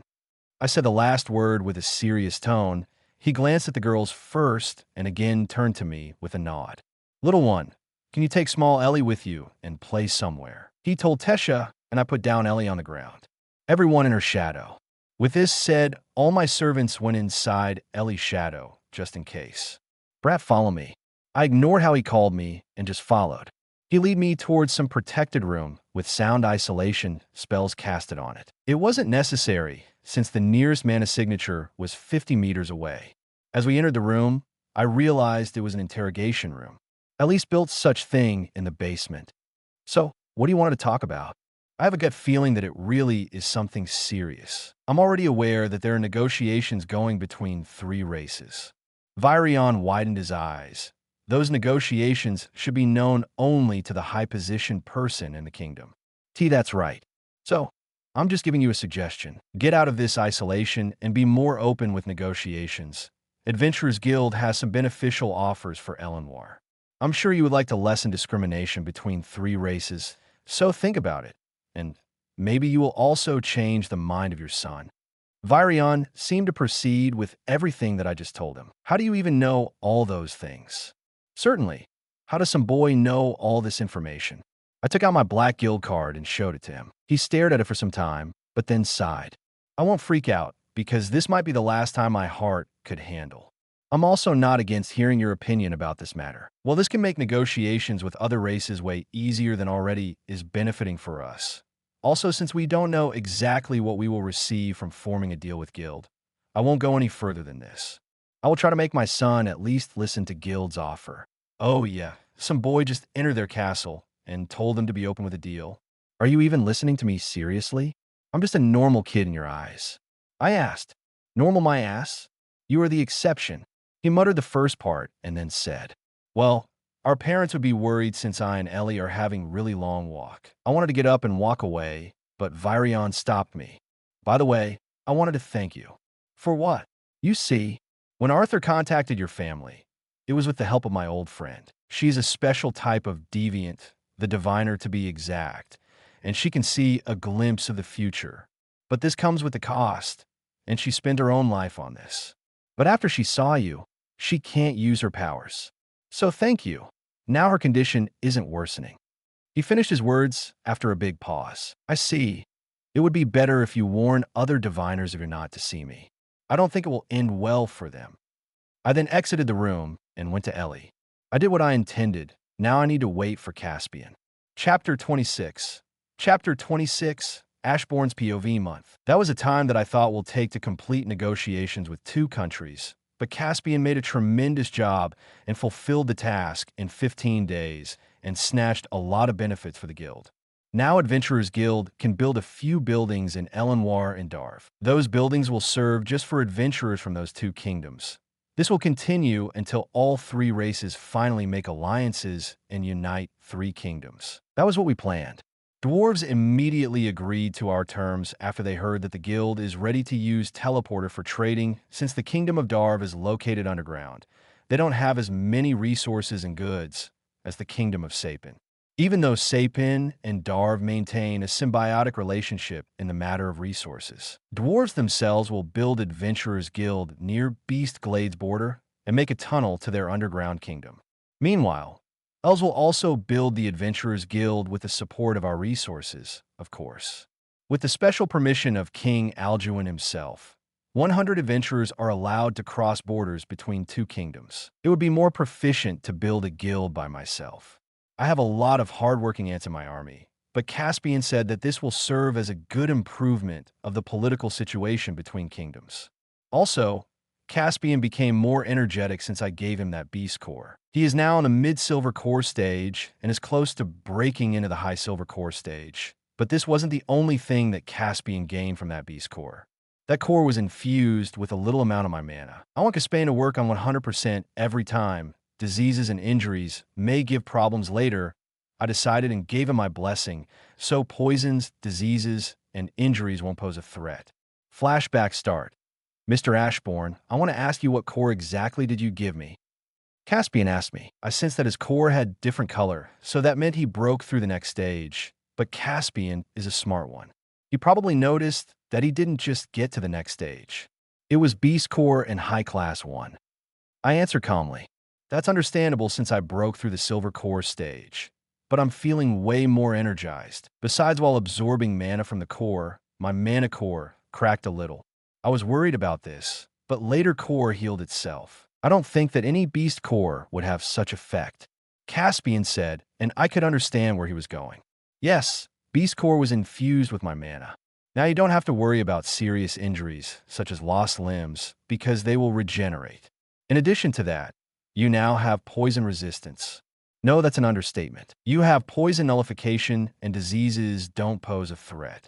The longer I continue talking about my blessing, more surprised Caspian became. I don't know what to say, Mr. Ashborn, but I'm grateful. I will work even harder from now on. Caspian said happily. So how negotiations are going? Flashback end. And now we return to our main subject. Today I have a very important training session with Ellie since she wanted to learn what her bow could do. Brother, I'm ready. Ellie shouted from the second floor of Helstia Manor and soon run down on stairs. Are you prepared? I asked her, at which she nodded. Yes. She gave me a salute. Okay, then we are going, I said and walked towards the doors. Wait, brother, where are you going? Aren't we supposed to go that way, to the backyard? Ellie asked. I shook my head and answered. You wanted real training with a bow, so we're going to a special place. Just don't tell Mother. After flying on hockey for some time, I and Ellie reached Beast Glades without any issues. Whoa, it's so beautiful, Ellie exclaimed when we landed in Beast Glades. It was truly beautiful. The land around was full of flowers and small mana beasts, but this was the only surface of Beast Glades. Some dungeons are also beautiful, but all of them are full of dangerous mana beasts. Unlike surface and dungeons is blood, and a lot of it. I got off from hockey, and Ellie did the same. I could see how Ellie's eyes were shining from excitement, so before she could run somewhere, I stopped her. Don't run off somewhere. Don't run off somewhere, or soldiers in your shadow will kill everyone. Ellie, take your bow. Ellie did as I said, and quickly took a bow in her hand. Since this is your first training, I will just teach you how to control mana arrows so they always reach their target. Most of the archers, unfortunately, don't have enough knowledge about magic and mana itself. If you plan to become a magic archer, you should know how to form a mana arrow. Otherwise, you will be outmatched by any other type of fighter who could use mana arts. Even if magic archers know how to form magic arrows, they can't control it.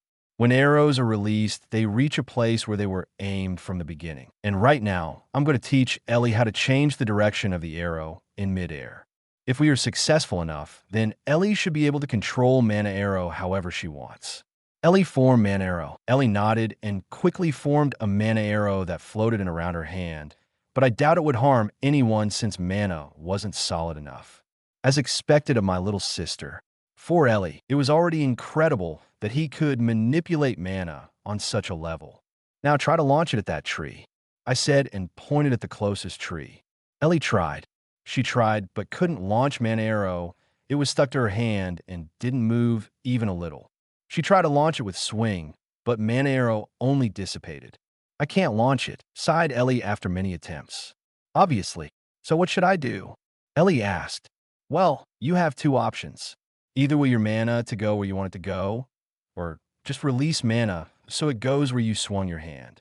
I explained it to Ellie as simply as I could. Okay, I understand, Ellie said and begun her next attempts. I doubt that. Anyway, I had different ways to teach Ellie how to control mana arrows. Surprisingly, Ellie really did launch few arrows into a tree, but missed them all. Stop. Ellie, if you will continue like this, you will exhaust yourself mana lose, I told her, and she quickly turned to me as if already knowing that I will finally teach her something for real. Okay, use your bow now. Ellie did as I said. She took a stance and pulled mana string towards her. Mana arrow formed automatically. Ellie looked at me. Now to try to see how the arrow is formed. Ellie started observing the arrow. She also tried to sense how much mana was an arrow. She should notice how that mana arrow was formed. So what can you tell? I asked her a few minutes later. Well, the shape is better than mine. It's formed more accurately, and a lot of mana is concentrated on arrowhead. As always, it was an impressive feat for my little sister. You saw how true mana arrow should be formed. This is the optimal way to create an arrow that can truly harm something and is easy to control. Try to form same, I said, and Ellie again nodded. This time she understood. She placed her bow on the ground and started forming a mana arrow. She started forming a mana arrow from head to end. Continue like this, Ellie. Even if you won't fully form mana arrow, this way even not fully formed one can play a big role in some occasions since it has a sharp edge already. After fully forming mana arrow, in which Ellie used a lot of her mana, she again tried to launch it, but still couldn't. I don't blame her. She's still a kid, what should I expect? Okay, look here, Ellie.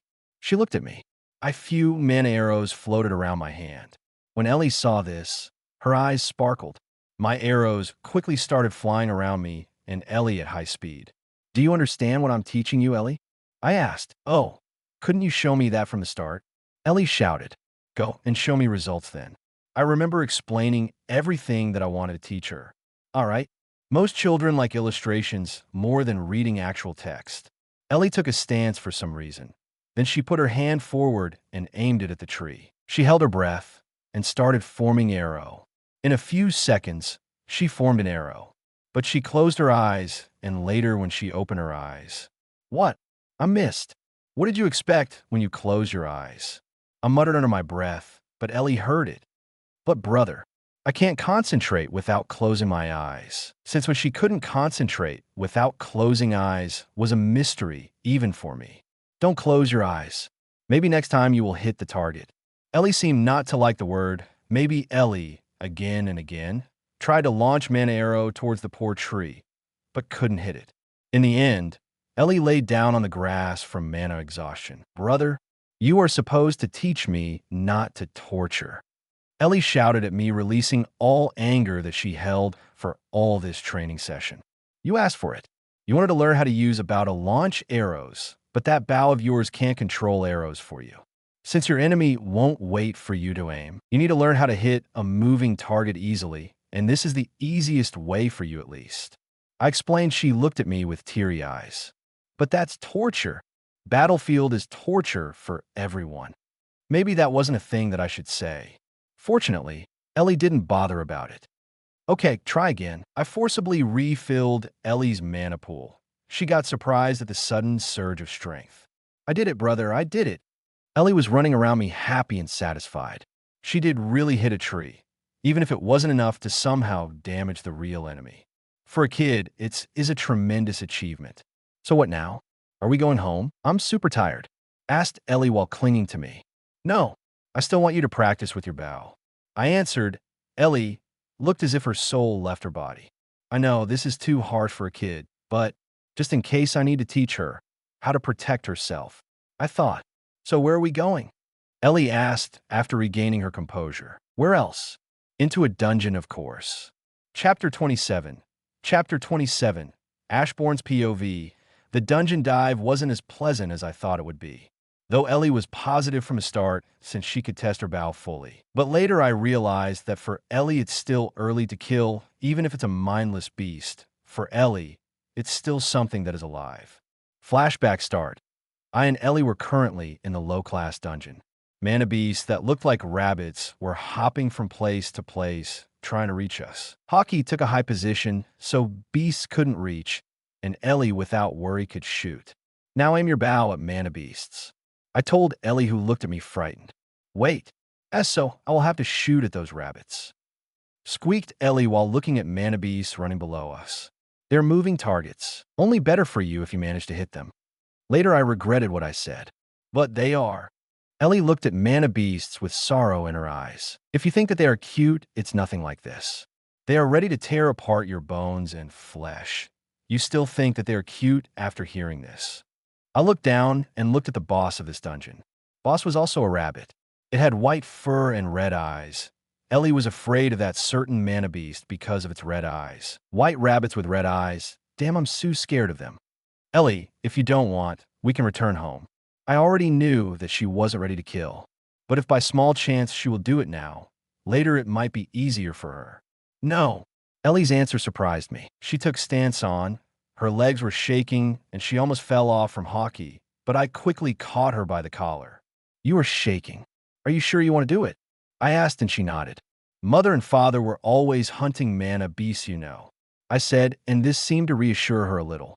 She got ready. Aiming her bow at a certain red-eyed rabbit, she pulled mana string to her. She closed her eyes, and after taking a deep breath, she released the string. She still had closed eyes.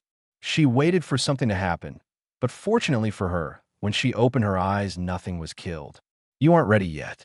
Let's go home. You should be tired. She released a deep sigh and nodded. I made a big mistake. Flashback end. Here I'm now, sitting outside of Helstia Manor, while Ellie is in her room resting. She's also pretty mad since I almost made her kill something. I'm lucky that she didn't tell Mother. What are you doing here, Ash, honey? I heard the voice of my mother from behind. Just resting. I answered shortly.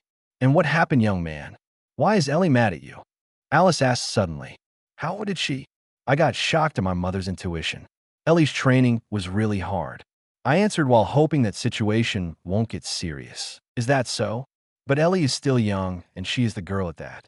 Don't you agree with me that training is still early for her? I could only agree since behind the soft smile that she wore, I detected malicious intent. I couldn't say no to Ellie. Ray, you and Art are always the same. Come, I made a delicious dinner. Call for Ellie and let's eat. She smiled and showed me a thumbs up. I'm the same as Arthur. No, not really. Ashborn isn't a masochist, unlike certain someone. I did as I said and went upstairs to get Ellie. She wasn't technically mad at me, but she didn't want to talk to me because I almost forced her to kill a living creature. Ellie is a forgiving girl. I shall be forgiven in no time. Such thoughts flooded my mind. I really didn't want Ellie to be mad at me. I opened the doors of her room and went inside. She was peacefully sleeping. I didn't want to wake her up. Hey, Ellie wakes up, it's time for dinner. I softly shook her and she slowly opened her eyes. Oh, I want to sleep. She closed her eyes again and continued laying on the bed while cuddling to her pillow. You know, Arthur is hunting many animals right now.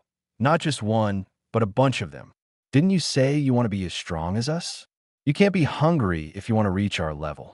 Ellie opened her eyes and eyes me suspiciously. Brothers are such monsters, humph. I'm not the best option to console a little kid about something, so you don't want to be as strong as us? Okay. I got up and glanced at Ellie, who was still lying. Who said that I don't want to be? She shouted and immediately jolted up. Then let's go, little princess. I quickly took Ellie in a princess carry and got out of the room and went to the dining room. You shouldn't strain my body much. I'm still a small, beautiful kid growing up. Ellie made a joke, but to me, she really is a cute little sister. I was harsh on her. I have to think about better ways of improving someone's strength. Not everyone is like my successor. Here, you guys, come on. Today we are having a special day. Mother made her specialty, beef stew. To someone, it might sound dull and boring meal, but for us, it had a special meaning. In our family, we respect food and treasure it, but apparently beef stew from Mother is something that Arthur, Eleanor, and Reynolds really love. Such a shame Art isn't here, said Mother as she heavily sighed. He is in good hands. Jasmine will take care of him. Father immediately reassured Mother. My brother is strong. He can protect himself. Ellie also jumped into conversations. Also, wanted I to say that he has protection 24/7 from me, but I couldn't just reveal such a thing here. What also? Also, he is masochist. I just blurted out these words. I wasn't sure what masochist exactly meant, but what I heard from other people, this title describes him fully. Mr. Ashborn, preparations are finally done. You are free to set up teleportation gates. Caspian told me, and I just nodded my head. Caspian, you might step away for about 10 meters. I told Caspian, at which he complied. For the first time ever, I was going to use the power of fragments. In other words, I will use the power of Supreme Being, which are contained in those fragments, and use ether, which also received its properties to make gates. Normal people or mages, it doesn't matter, since if you have little of my mana, you would be able to pass through it. If you don't have it, you won't enter the gate even if you use force. Doesn't matter even if you have the power to destroy the planet. The power of absolute being made a lot of things possible, such as that one. Mana and ether gathered in one place. They concentrated enough to break space itself, and soon cracks in space started spreading. The density of mana was so big that black smoke made completely out of my mana expanded enough to form a 20-meter large gate. I will use ether from now on, since the writing power of absolute being or fragments is confusing for a lot of readers. But it still has a difference because the source of ether is fragments. If someone is dumb like me, I will explain it as if fragments giving some properties to an element called ether. And after waiting for some time, gate was fully functional. Caspian, you may try going in. Try without a card first. Caspian, with visible gasps, put his card on the floor and then approached the gate. Unlike others, Caspian will be able to go through the gate without a card. Since he received my blessing, he already has my mana. Caspian's hand reached out for the gate. He wanted to touch a black barrier that seemed like fog. His hand went right through it, and then he went through it. Incredible! Caspian soon ran out from the gate again and exclaimed, "It's fully functional. I will set up other gates soon enough." I said to him, and returned to his office for rest. Human body really can't handle even this much power, huh? I decided to rest for a few minutes and calm down my incomplete black heart, which was working on its 100%. Mr. Ashborn, I thought you would like to have something to eat and drink. I brought this. Caspian's secretary made her way into the office and placed something on my desk. I guess Caspian sent her. Yes, thank you. You may leave. I thanked her for the meal, and soon she left the room. A few hours later, the job was successfully done.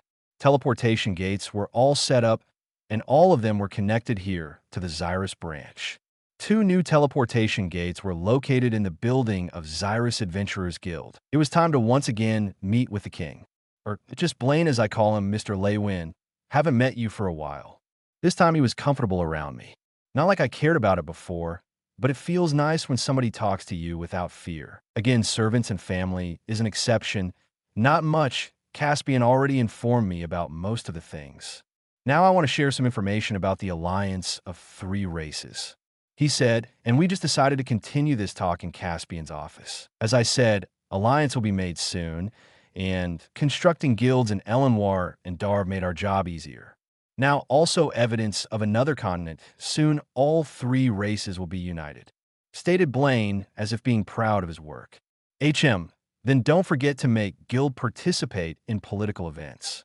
I reminded him, at which he nodded. We are forming Council of Daikathan. Of course, I managed to save a place for the guild's representative. Even the king of Darv supported this decision. You see, he holds Caspian in high regards. Explain, Blaine. Caspian got support from another king? Maybe because of the trading thing?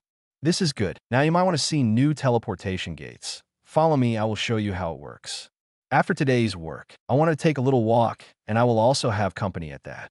Oh, yes, of course. Blaine quickly stood up, and soon we left Caspian's office. By the way, I wanted to ask if there were any problems with not accepting noble status. Blaine asked. No, there weren't any. Blaine just nodded. His expression was saying as expected. If there are any problems, please inform me. I will take care of it. He told me, and I started thinking about something. I remembered some deities in this world. I mean, those Asuras who could influence ether. They might have some decent knowledge about this power. Even if ether received only some properties from fragments, it shouldn't be underestimated. Ether has the power of supreme being.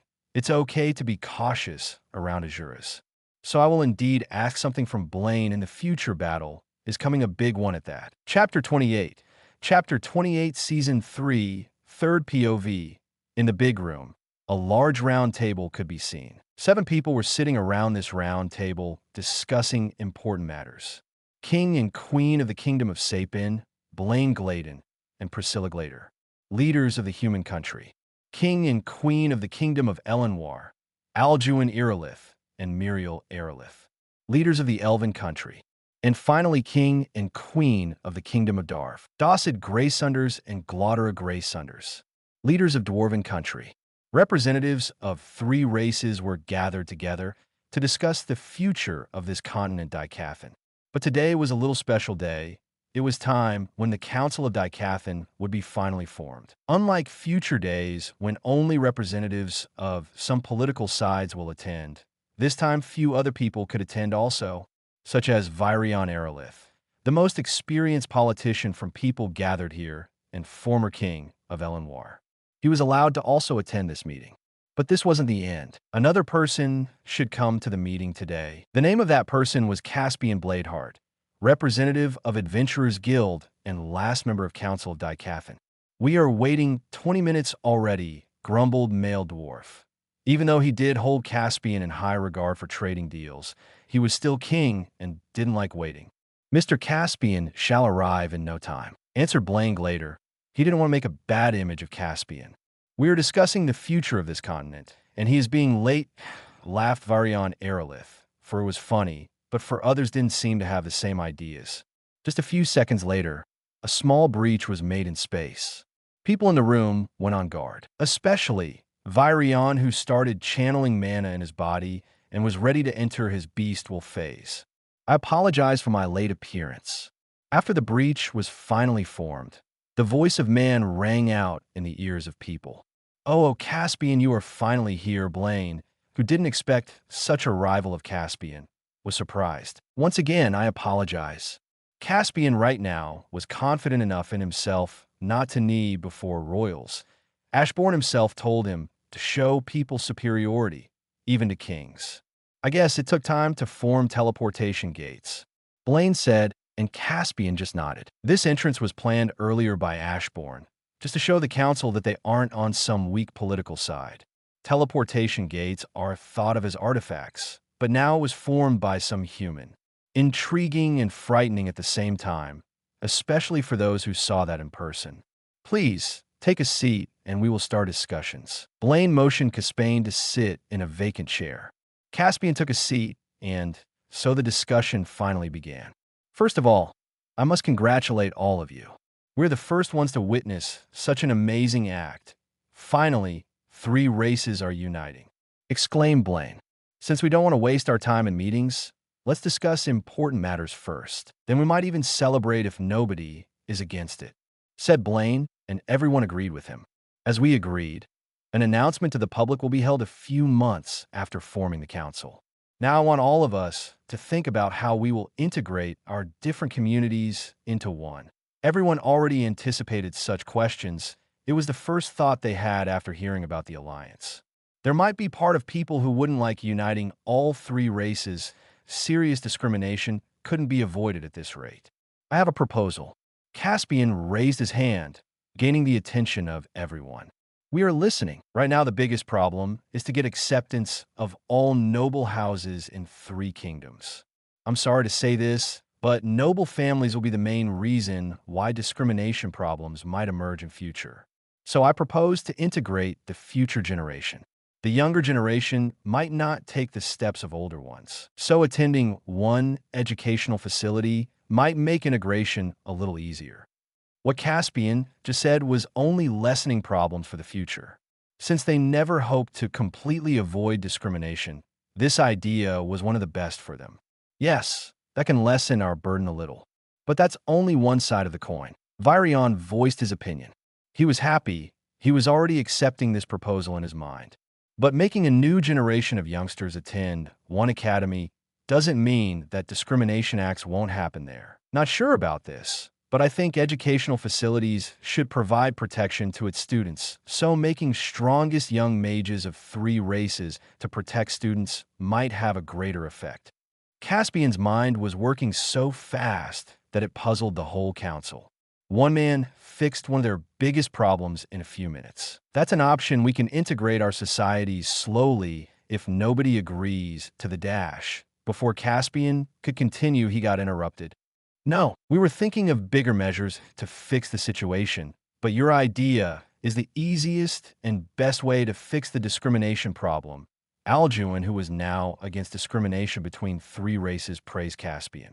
Meeting with Arthur changed his perspective about humans. "But that's only in younger generations." "Well, for avoiding discrimination to the public eye, and to show that we are absolutely against discrimination, we can establish gendarmeries to monitor cities." Now, this confused others, since they didn't know what Caspian meant. To explain it easier, think of it as a military organization among citizens with law reinforcements. Everyone knew, and it was visible that they were still confused. Gendarmeries will monitor cities to ensure the safety of citizens, and not only that. Citizens will work as gendarmeries and monitor law for payment. Of course, they will have to pass special training and swear upon their lives that they will protect the law. That was a little thing that Caspian made up in his mind just in a few seconds. Serious matters, such as military organization, need more serious documentation. But this was only a light discussion. Their only ideas were proposed, and the actual job was done later. Haha, why did you even form a council of 6 people if only one was needed? Virion cracked a joke, which made everyone chuckle. But Ashborn Leywin still had an expressionless face, while watching everything through his shadow soldier. For him, it didn't matter what they would do to fix light problems. He wanted to hear something more important, where his intervention would be needed. When Ashborn wanted to leave everything as it is, he heard something that piqued his interest. "Mr. Caspian, what we're going to reveal now is a military secret and shouldn't be told to anyone." That was what Blaine said. I understand. I swear upon my name and life, anything heard and seen won't leave this room. With this said, Blaine nodded and took out two small boxes that he had with him all the time. All the leaders had serious expressions on their faces. Those are artifacts, passed down from generation to generation actually. They're what makes silver core stage mages reach the white core stage, said Blaine, and startled Caspian. Ashborn lost his interest immediately. Artifact were something that had enough mana in it to make silver core mage reach the white core. Also, it had a curse on it, even though it was hidden well, and the curse itself was high class, its functions were done there. It couldn't do anything more. Artifact absorbs ambient mana and later transfers all of it to the user, making his core evolve at a high pace. Only silver core mages are chosen to wear it because they are perfect for rings. They can endure sudden breakthroughs while also adapting to usage later on. Concluded Ashborn. Ashborn realized artifacts were given to 3 races by Azuras. Why they give artifacts to humans, elves, and dwarves was something that Ashborn couldn't understand. To ensure survival? As I remember, the continent before was swarmed by mana beasts. Maybe later, when 3 race wars were going on.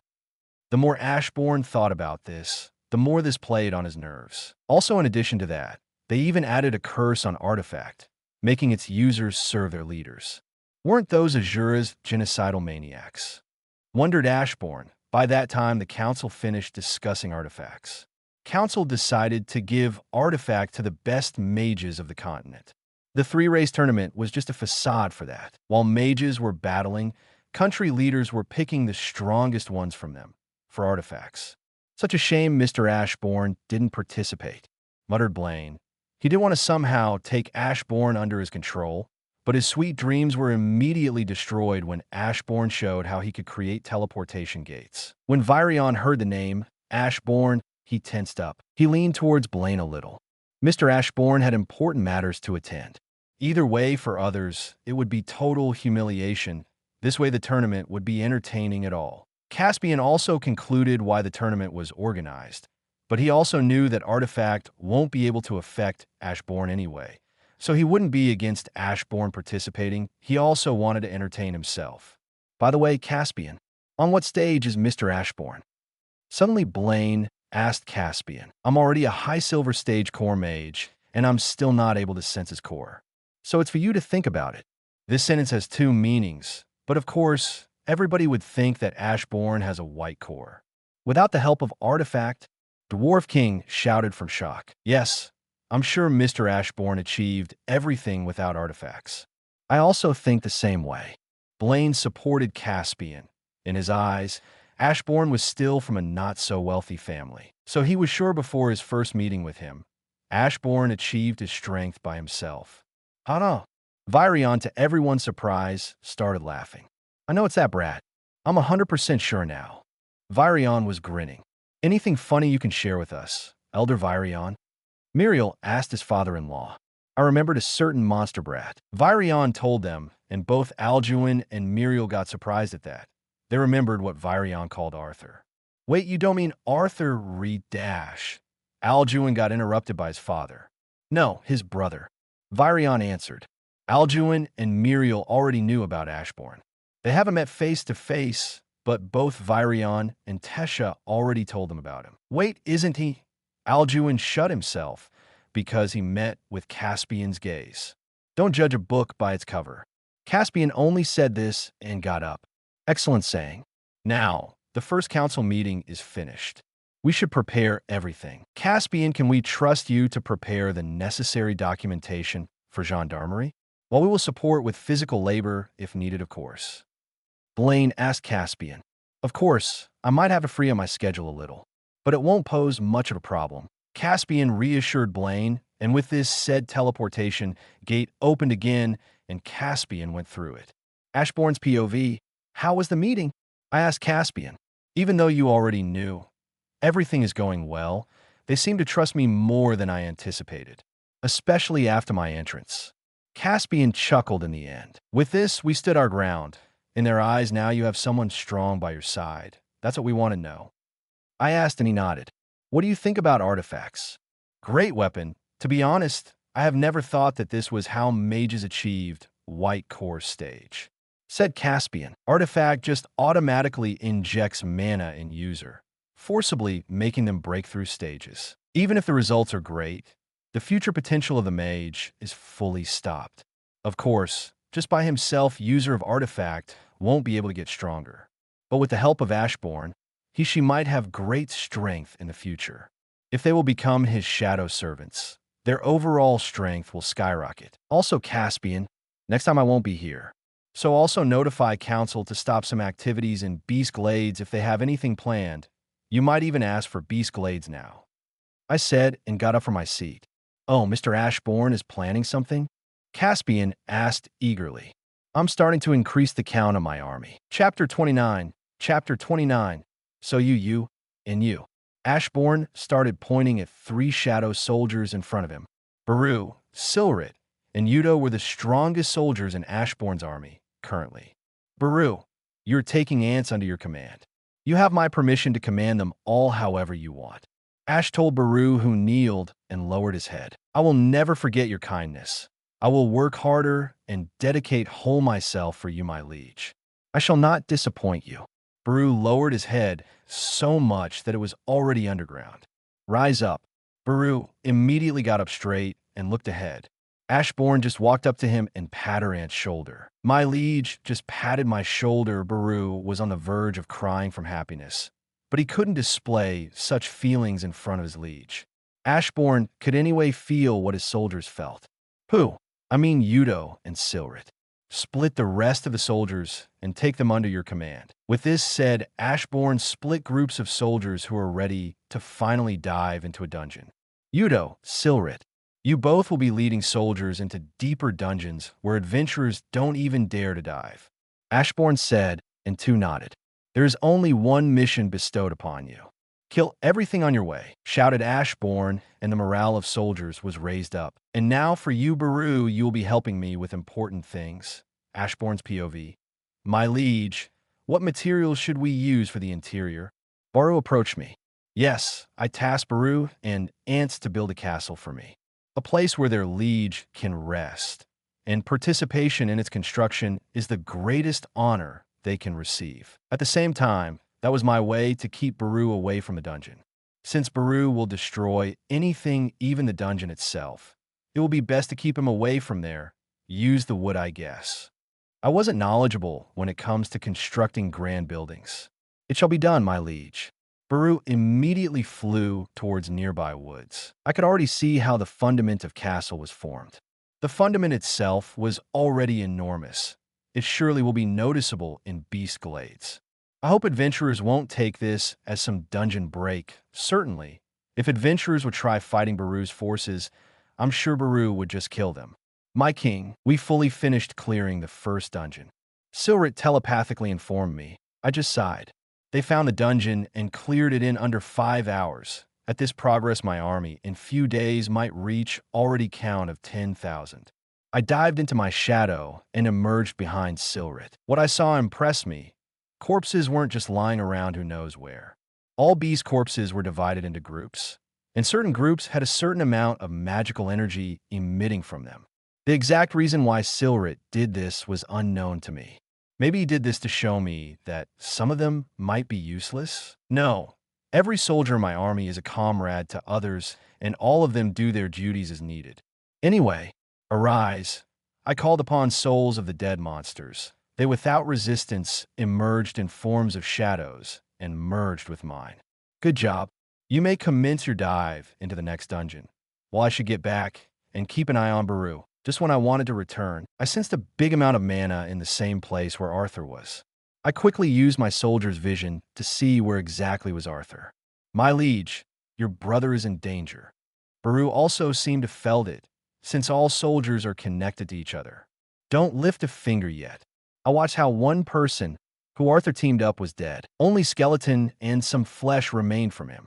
Despite this, Arthur remained calm. He just averted his gaze and took something that was lying on the ground. Let's see what you will do now, Arthur. The dungeon where he was right now wasn't a dungeon in which you can get out without a fight.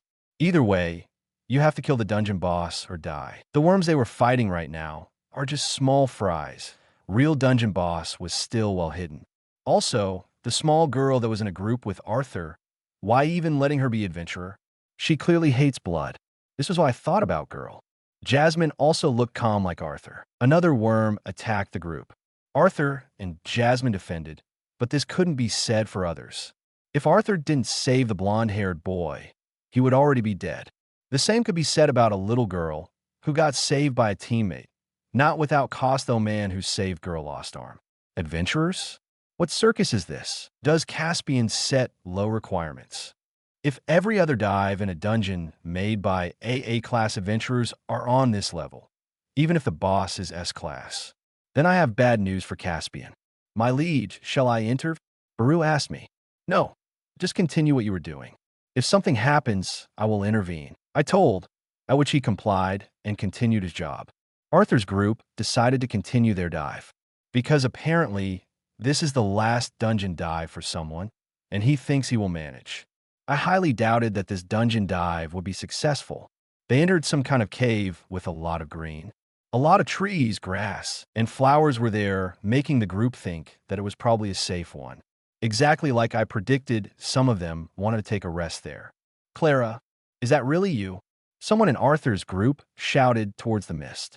Oh, so those who were affected by mist have hallucinations? Since I wasn't there, and my shadows like me have immunity to any illusions, it didn't work on me. As expected, man in Arthur's group ran off and disappeared in mist later. Third POV. Mist is limiting our sight, thought Arthur. Jasmine, do you have any spells that can clear this mist? Arthur turned to his partner and asked, not strong enough to clear it all away, but I can make a path. She responded, lowering her gaze. Group made enough space for Jasmine. Soon she started preparing spell. A green hue that surrounded her started swirling in her hands. Her black hair chaotically lashed around her.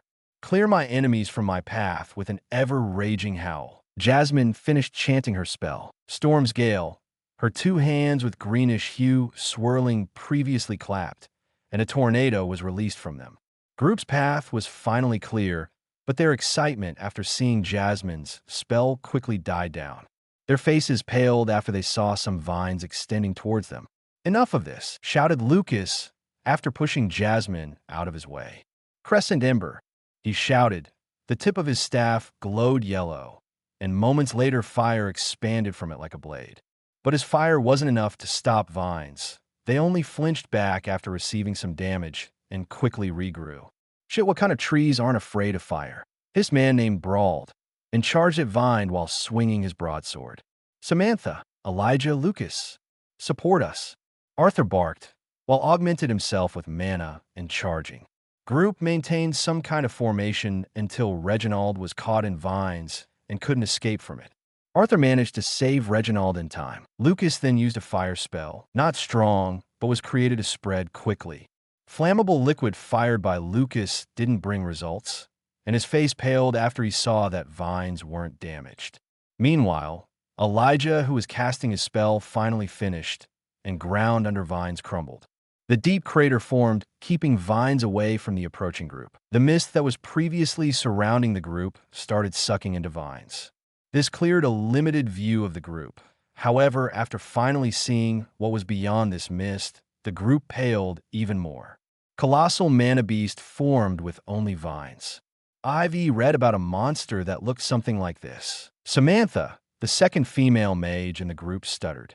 I think that's an S-class mana beast, Elderwood Guardian, exclaimed Samantha. This shocked everyone, especially when Reginald pointed to Kryal, who was in the center of the mana beast body. Veteran adventurers already lost all hopes of survival. Reginald regained his manliness after Elijah cast some spell, took his hammer, and charged at Elderwood Guardian while shouting. Go back to the damn hole you crawled out from. You oversized tree. Impact barrage, shouted Reginald. His attacks couldn't damage the beast much.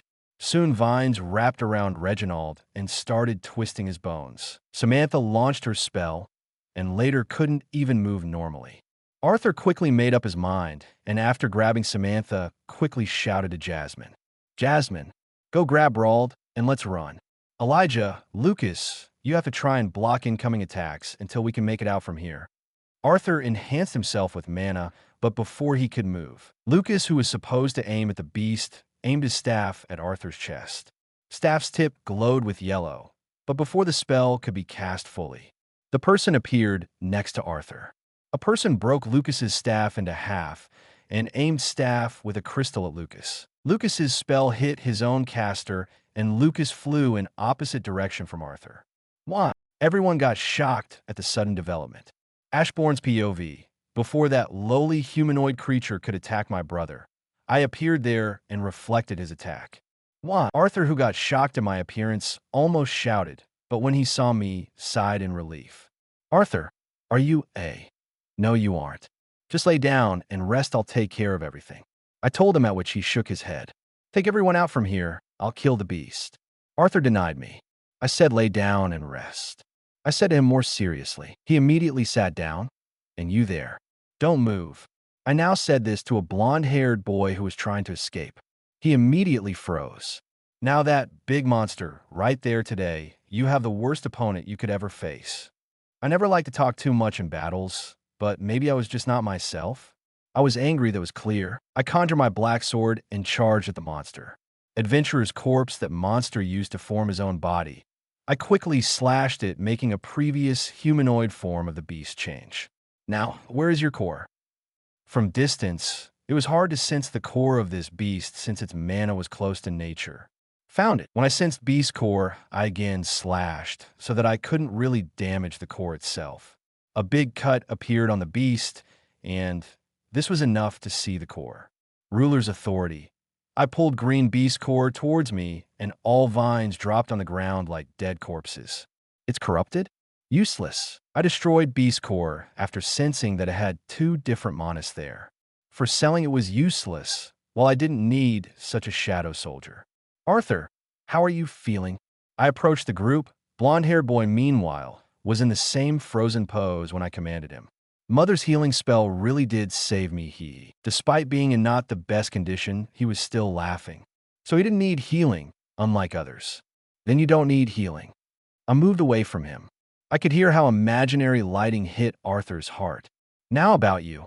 I started approaching blonde-haired scum. He looked around to see me, but again, without him even noticing, I appeared right behind him.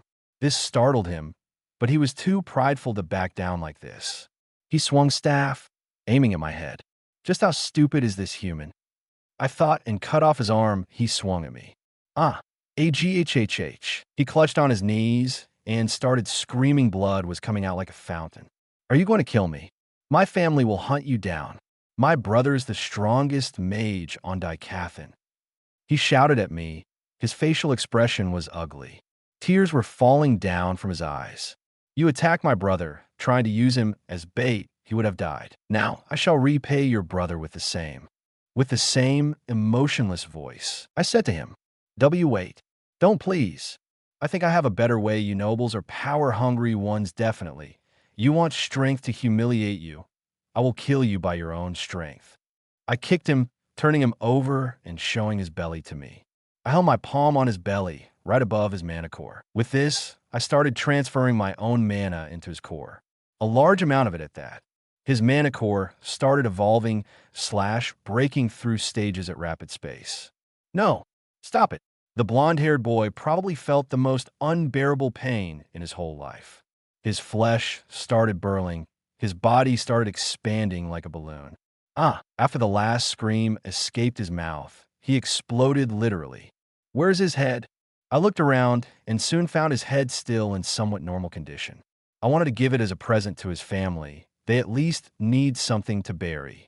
What did you just dash? Other group of people looked at me petrified. I just approached them quietly without saying anything.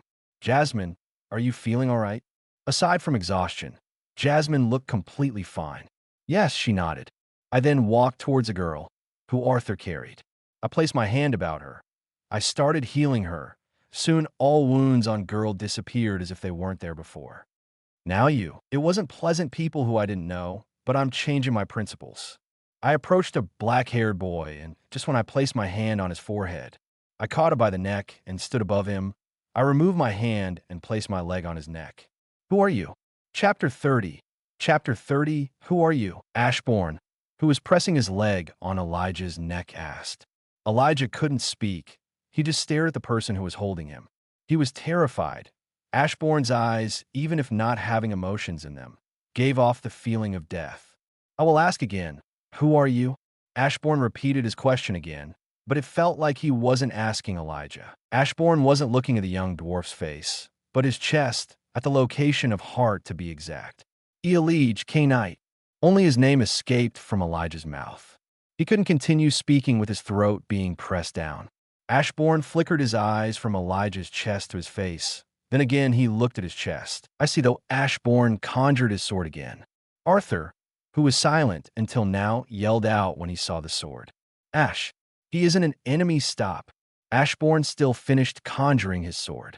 Without any care to his surroundings, Ashborn held his sword over the chest of Elijah. Sharp edge of the sword was pointed directly at the heart, which was beating at a fast pace.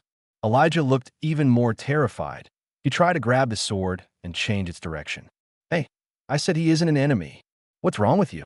Arthur yelled on top of his lungs. But when he saw that there wasn't any way to stop his brother from talking, he started entering his beast will. Gold runes started spreading in his hands, and even under his eyes too. Sylvia's will granted Arthur the ability to get out of time and space's reach. Color of the world around Arthur changed. Arthur felt a big amount of pain in his chest, but he had to save Elijah now. He didn't know him much, but right now in his eyes his brother is killing innocent. He walked towards Ashborn and Elijah. He could see how close the sword was already to rip through flesh. He looked at Ashborn for a second, but what he saw shocked him even more. Ashborn's eyes were staring at him, piercing his soul itself. Nonetheless, Arthur has seen enough surprises from his brother already. So he moved Ashborn's legs away from Elijah's neck. What the hell is with this? Does he weigh a fucking ton? Arthur yelled in his mind. He barely managed to even move Ash's legs away. He then carefully dragged away Elijah from there. And finally, he deactivated his beast will. Colors shifted back again to normal, and everything started moving. I get Zawarito vibes. Arthur, you aren't in condition to use your beast will. Ashborn started calmly and started walking towards them. I can't let you kill innocent people, said Arthur, and prepared to use his beast will again. But his limits were already reached, and he wasn't in condition to surpass them. Ruler's authority. Ashborn's mana froze Arthur and Elijah in one place. While other people were watching this whole scene, they still couldn't do anything. I can't move. Arthur tried to move and drag the already unconscious Elijah away. Without wasting time, Ashborn quickly appeared next to them. He again pointed his sword at Elijah's heart, and with thrust it went through flesh in the end, reaching heart 3-inch. When Ashborn counted to 3, he took out his sword from Elijah's chest. Loads of blood didn't follow, even though Ash clearly cut to the heart itself. It could be seen that Elijah's clothes were cut, but beyond them nothing could be seen yet. Just when everybody thought that he was dead, already cut flesh started again, reforming its place. Elijah's POV. Ugh, I groaned and woke up. When did I fall asshole? I suddenly remembered that someone was about to kill me in the dungeon.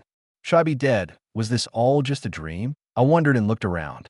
I was in an unfamiliar place for sure.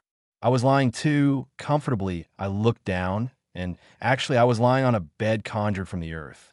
So you were finally awake, huh? This voice don't tell me.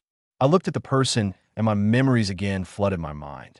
It was the same person who actually killed me. Or wait, I'm not dead. Excuse me, shouldn't I be dead? I asked nervously. You were dead. What? I was dead. Is this hell? No, I didn't want to be in hell. For a few seconds only. He added soon, Nanny TF? Since when are people alive after death? I think he was just joking. Your heart clearly wasn't functional for 3 seconds. Brain was still alive, so before it completely died, I healed your heart again. You could say you're dead. Oh, I see, wait. Why am I in a room with my killer? Calm down. I'll explain your situation. Remove this expression. It's weird and uncomfortable. He told me. You, how can I calm down after being killed? Besides, you really did stab me when I was unconscious. I'll explain it, so even an idiot understands. You had 2 souls occupying your body. He just insulted me, didn't he? I asked myself, but mainly I had 2 souls occupying my body. Is this even possible? Then why didn't I feel anything strange? I don't remember me having two personalities. The second soul was trying to take over you. So I helped out a little. He told me, and I still don't understand why. Did you have to stab my heart? It was the easiest way. He nonchalantly replied. Easiest, so there was a harder one, but probably not so frightening and painful. Well, considering that I'm alive and that he actually healed my heart, do I have a choice of not believing in him? He can kill me on the spot. Elijah, calm down. He won't eat you. I encourage myself. Your teammates are resting here. Oh, I wasn't able to see them because I wasn't wearing my glasses. Ashborn's POV. After I exited the room where Arthur's group rested, I decided to walk towards Caspian's office. Why a save boy? Two souls in one body. What would you think when you first saw such a thing? In a normal person at that. His soul wasn't strong, nor was it old. The second soul that I destroyed was totally filled with rage, hate, and malice. But what intrigued me more was who actually did that. Why were there two souls in one body? Did someone deliberately put that soul into someone? If someone was able to pull that off, he is proficient in influencing souls. So maybe Arthur is also the same? No, unlike this one, his soul is completely merged with one of a child. There weren't any issues with Arthur. Wish I was the same. Now, onto the main subject. I have a serious talk with Caspian. I approach the door to Caspian's office. I can already hear someone ranting inside this room. Caspian, I have serious matters to discuss with you, I said as I opened the door. Who interrupted? Get the fuck out of the room. I'm already here. Another person who was in this room shouted at me. Judging from his appearance, he is noble. I thought and looked at the man. I said, get the fuck out of the room before killed you here. He shouted again. Caspian, make Blaine summon the Wykes family here in the guild. I told him. How to dash. I ignored another shout from a noble and looked at Caspian. Caspian awkwardly smiled and pointed at the angry man. I got what he meant and turned my attention to Noble again. He was clearly frustrated.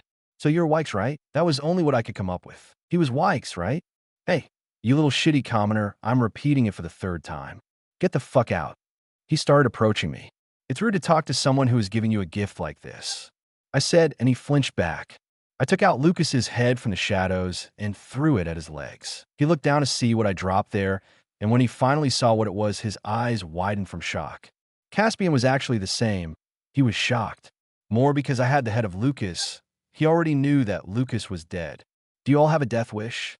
I'm going to end your fucking lives today. Just fucking wait. I will make King himself make guild my property. Then I'll finally fire you. And then I'll kill you. He yelled and pointed a finger at me. This wasn't the reaction that I expected from younger scum's relative, even when a family member is dead, probably was killed.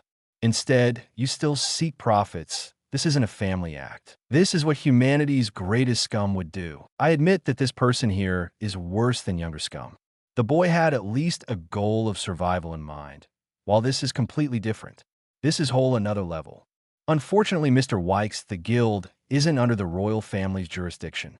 In other words, your efforts would still be futile. Caspian said in a calm demeanor.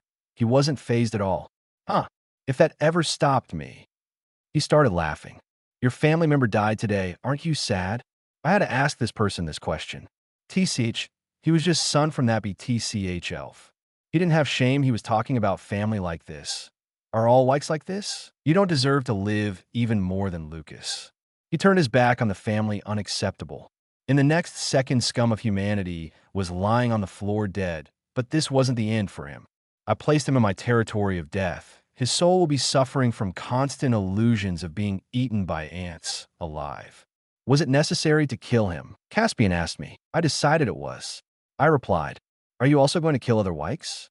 Their first heir is selected to be human Lance. If I decide so. I replied with the same answer. If I decide, I will wipe out the whole Wykes noble house right now.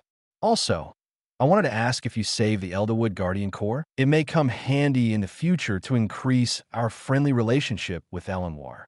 Caspian asked, and I shook my hand. It was corrupted. I destroyed it. It would only bring harm anyway, I said, and sat on a nearby couch. What to do with the corpse? Caspian asked, looking at the dead body. I just snapped my hand, and purple flame engulfed the corpse, turning it immediately into scorch. No comments, said Caspian. He was rather calm for humans. Maybe affection for my blessing? Also, don't forget to tell the council that other continents have already stepped on this one.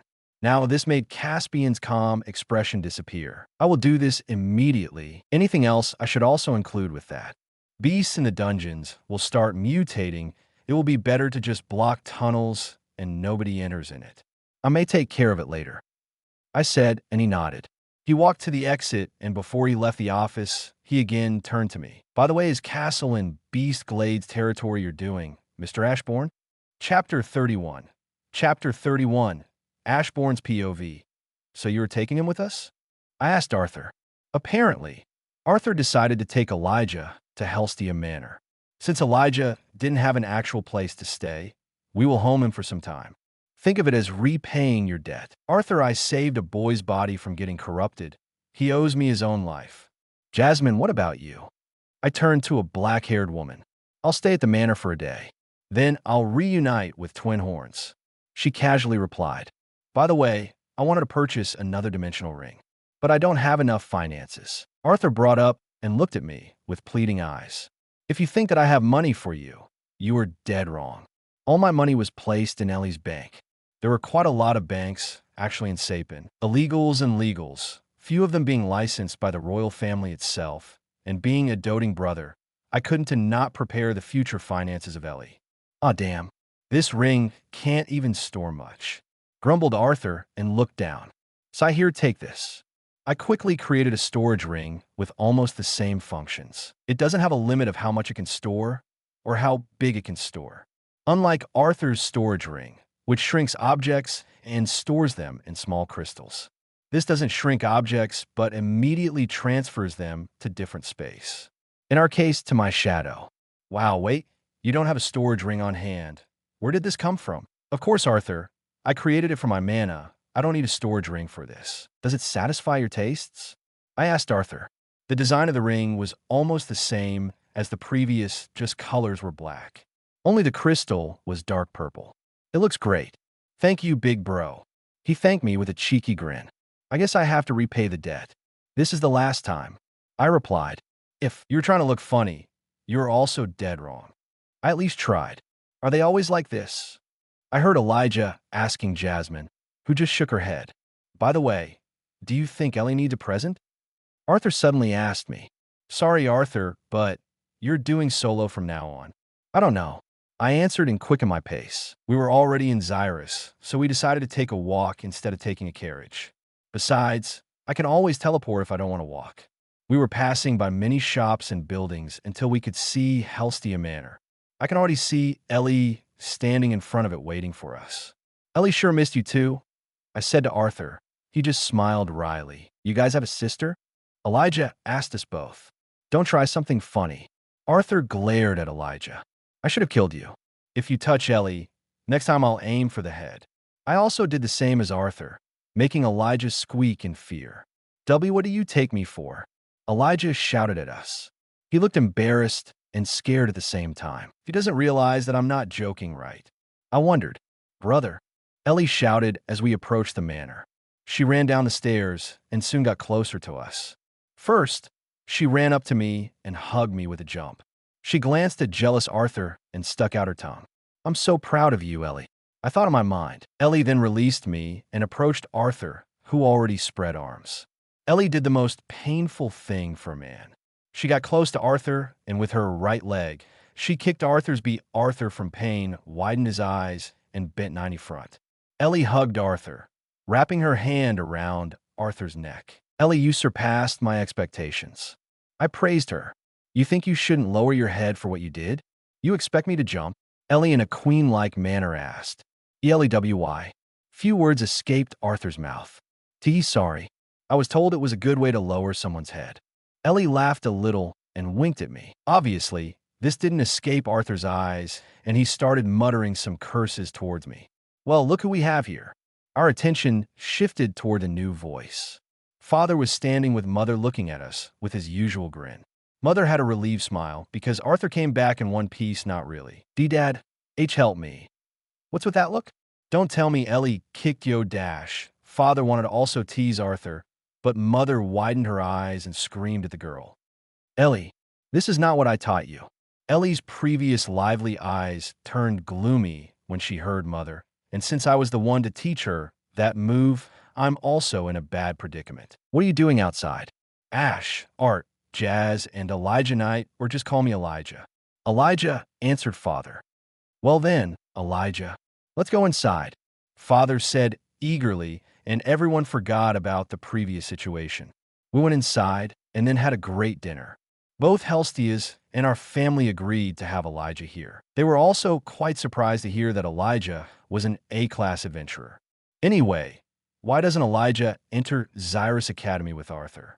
I'm not against sponsoring such a proficient mage, Vincent said as he pushed his glasses back and lenses glowed white while doing this. I'm sure they would take Elijah, even without any sponsors, said Tabitha, and she was right. Xyrus Academy, I mean that old woman would surely want to take a young A-class adventurer as a student. Elijah entering Xyrus Academy will be beneficial for both the academy itself and the country. W8, I'm the representative of Darv in the guild. I don't think I'm permitted to enter Xyrus Academy. Elijah stuttered and Vincent laughed. Haha, don't worry about this. I got a piece of information that will surprise any Odash. Before Vincent could finish, I interrupted. 3 races are uniting. Alliance is already signed by the leaders. Now everyone is permitted to travel, learn, trade in 3 countries freely, without massive limitations despite being from different races. I said and surprised everyone. S-class adventurer, huh? Arthur smirked. He realized that I'm involved not only in adventuring, but in politics too. For where do you know this information? Vincent cried out because I ruined his cool moment, I suppose. You shall not underestimate the influence that an S-class adventurer has. S-class. Only this had an influence on the minds of normal people, but in my case, its influence on the whole Decathlon. Actually, I'm not that surprised, considering when you awakened, this is just a child's game. Joked Vincent and earned chuckles from everyone. Elijah also tried to seem to have fun, but he felt awkward. It was clear for everyone. Hey, Elijah, what about you? Why did you become an adventurer? My father changed the topic. And here goes a whole lot of stories about how Elijah became an adventurer. His stories even made Father jealous. No doubt Father had the strength of an AA-class adventurer with the beast will that I gave him, maybe even higher. But he was just a B-class adventurer in his former days and couldn't break through the orange stage for years. So he was of course jealous of Elijah. Ellie, soon you have a birthday. At my words, Ellie's eyes sparkled, but the room became tense. Me, Arthur, and F.A., it would be right to call him Reynolds now, were glaring at each other in a challenging manner. This was the only battle where I had an actual challenge. 2 others were my rivals. Ellie, meanwhile, didn't mind and started counting something on her fingers. I bet she's counting her presents. I'm sure this was what the other 2 thought at that moment. After dinner, we all went to our rooms. Arthur, being the one who brought guests, had to share part of his space. So Elijah slept on half of his bed while separating themselves with pillows. After a not-so-pleasant night, in which I wasn't tired, so I just couldn't sleep, I already got up and got to the Adventurers Guild to meet Caspian. Good morning, Mr. Ashborn. Caspian greeted me, and I did the same. Good morning. I replied. Are you perhaps coming to the council meeting? Caspian asked, and I shook my head. I had no interest in attending council whatsoever because Caspian did everything there for me. While other leaders could propose some ideas, Caspian did most of the work because he was changing a lot of things. He had a very original approach, but this couldn't be said for others. They haven't even thought about cultural differences between their countries. So Caspian fixed the problem for them by proposing the idea of changing the whole law system. No, I shall just see Byron Wykes myself. I will leave immediately after doing so. I told Caspian, yes, it would be better if he was killed before becoming a lance, or their reputation would go down. Caspian shared his thoughts, even though I wasn't going to kill Wykes without hearing him out first. I'm just eliminating future nuisance, that is. I shall meet him first. I explained and he nodded. Then we shall go there first. Blaine will already be there with his 2 lances. While the guild needs it too. Caspian jokes, but couldn't make me laugh. So he just shook the idea of making me laugh. Third POV, Blaine Glader and Priscilla Glader. King and Queen of Kingdom Sapin, now already members of Council of Dicathan, were with their 2 lances. Vari Ori, female, white-haired mage, who was selected as one of the 2 lances that represent the kingdom of Sapin. I sent for that Vari, so deal with it. I mean white-haired. The second was male mage Byron Wykes. He had the same blonde hair, just like damned Lucas, but it couldn't be denied that he was one of the strongest mages on Dicathan, even if he is behind Vari in terms of strength. Both of them now stand behind their leaders, while the other 2 were seated around a round table. 2 mages didn't have weapons with them, so when a crack in space appeared and formed a teleportation gate, 2 mages conjure 2 weapons of their specialty. Another fancy appearance, Caspian? I see, huh? Laughed Blaine, and Caspian came through gates with an unexpected guest. Oh, and Mr. Ashborn, too. When Blaine took notice of Ashborn, he immediately addressed him formally. Most of you here might not know well. You probably don't know. This is S-Class Adventure Dash. He turned to introduce Ashborn to her wife and other people in the room, but he saw them looking down. Vari, Byron, and Priscilla, being better mages than Blaine, could feel pressure emitted. No more novels? Take part in the voting. The most requested novels and those with the most likes will be chosen for publication on euroaudiobooks.com. There, I can upload as much as I want without the risk of receiving a strike. Our 18 novels and other content that exceed what is morally acceptable are only published on Patreon or the free novels page. Remember, the site is funded by donations on Ko-fi and Patreon memberships.